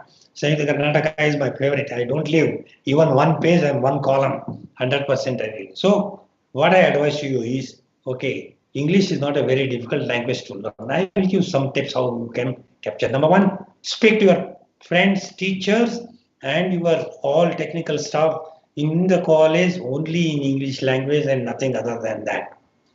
Reading English newspapers and picking up at least 2 new words daily are learning to use these words. Very simple thing I'm asking you. Read any one English newspaper. Any English newspaper.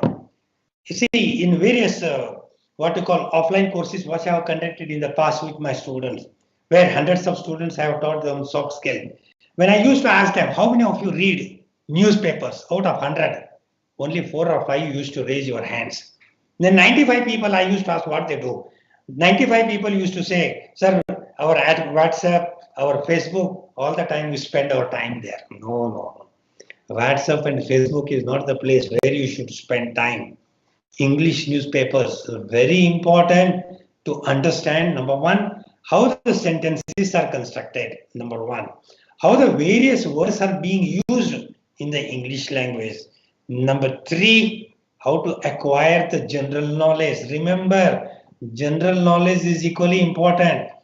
You should know what is happening in Hubli, what is happening in Dharwad district, what is happening in Karnataka state, what is happening in South India and what is happening in North India, what is happening in the entire country and what is happening in the world.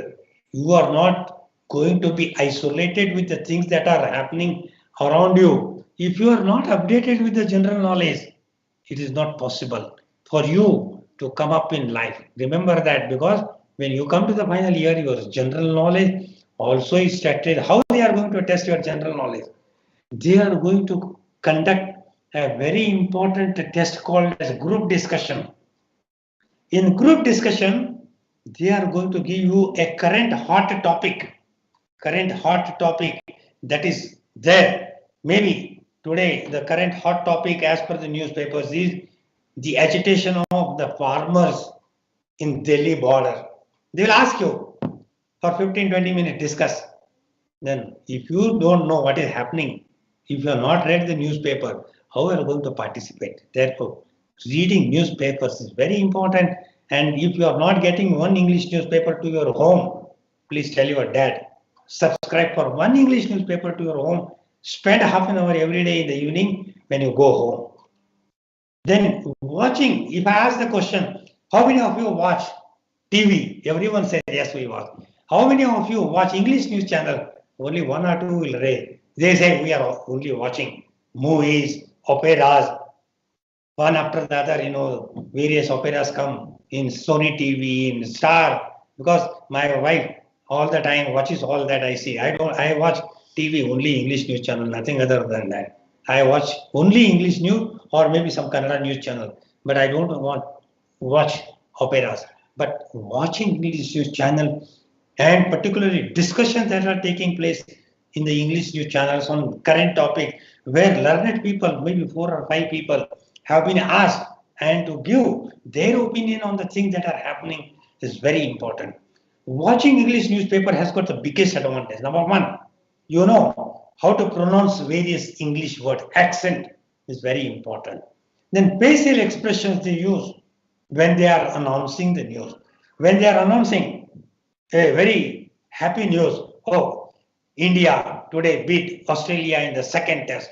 Very happily they will be announcing. If they are going to announce somebody is dead, they are not going to laugh. They have a very sad face. Very sadly, they are going to announce so and so today expired. These are very important because not only your expression, not only your accent, your body language also equally important. You must observe the body language of even the newspaper. Supposing if I keep telling all this standing like a Gomateshwara and go on talking, nobody will be interested. But if my eye contacts are here, there, and my body language is there, hand movements is there, face movement is there, then you will really appreciate. And therefore, body language coupled with your expressions, that amounts to your presentation of the soft skills. And therefore, learning by watching TV news channels is very important. Then, participating in debating competition, group discussion, public speaking contest, extempo speeches in your college, because in every department, such functions are going to be held. Debating competitions are held, group discussions are held on various topics, public speaking contests are held. When you are going to participate, you are going to start gaining courage and you are going to do away with your stage fear. So you will become very normal when you are going to speak before the audience, and therefore you should participate. See, getting a prize is not very important. Getting a prize is not very important, but participating in all these such events is very, very important. Training constant observation of good communicators. Every city in various social organizations like Rotary clubs, Lion clubs, Giant club, you will find every day some what you call functions that are taking place where learned speakers are made to come and address their members. And in such organizations, there is no bar. You can definitely go and attend. When you are going to observe such eminent speaker, you will also be picking up some important hints how I should become a good communicator, and therefore very important. And in today's world, it has become very, very important. Now you all, almost everyone is having a soft, what you call, latest version of mobile phones. You can record your, 5 minutes, 10 minutes, what you call discussion or talking, okay, and show to your friends, or you can make a group of 4 or 5 members. Everyone is going to speak on rotation on a particular topic and take the feedback from the other members, where you were good, where you were lacking. That feedback you can take from your friends and correct yourself. And therefore, this is again very important to practice making a group of 4 or 5 people on some chosen topic. You are going to talk and you are going to take feedback from your friends.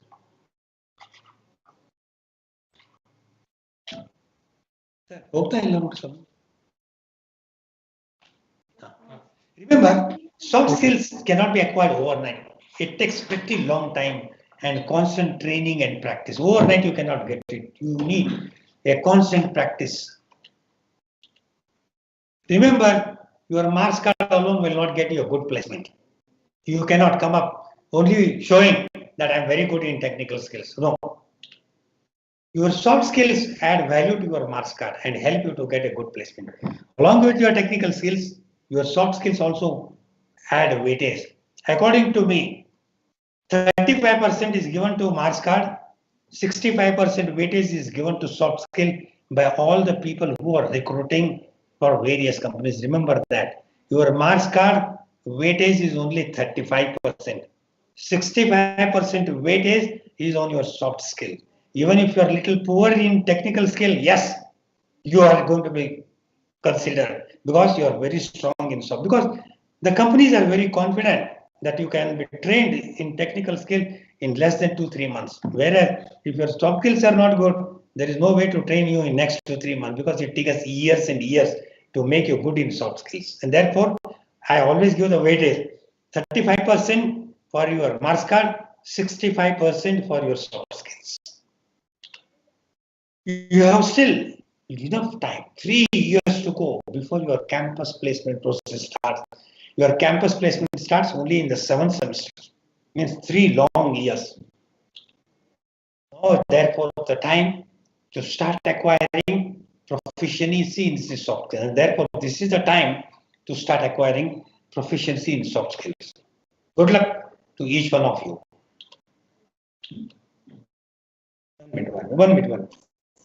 Questions and your feedback may be sent to WhatsApp or message 98456 89919. I repeat, WhatsApp or message 98456 89919. And you can even write to me to my email address rburbure, rburbure03@gmail.com. So even if you have doubts, your questions can be addressed to me. I will immediately respond to your questions or doubts and they will clarify to you. Thank you. All the best. I'm sure you are going to have very rewarding experience of learning in this wonderful institute, KLE Institute of Technology. Thank you. Thank you, sir. Yes. Yes.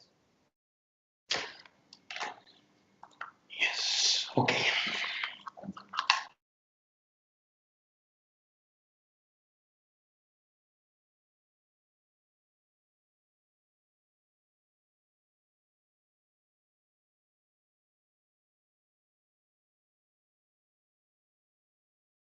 Exactly 53 minutes.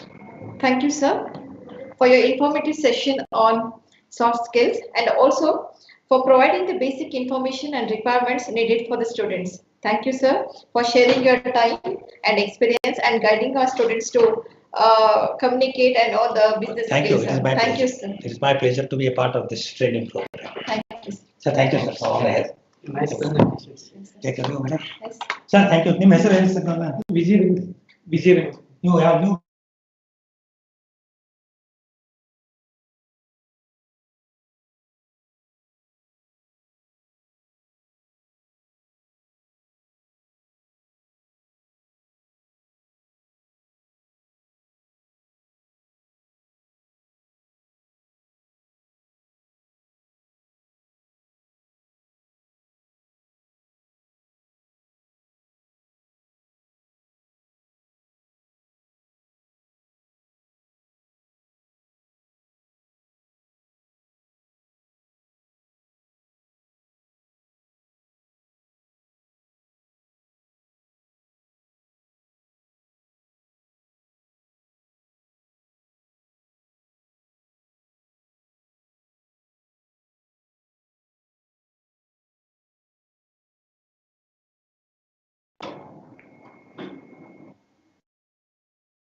Video. That's all in today's induction program. We shall end the meeting now. Thank you all for attending the sessions. Thank you. Tomorrow, the same time, 10 to 12:45, the induction program will be there. I request all the participants to join 10 minutes before. Thank you. And the classes for the regular time I've already sent you a WhatsApp group. So you can join the class around 2 o'clock in Google Meet. This link will be sent to your WhatsApp groups. Thank you.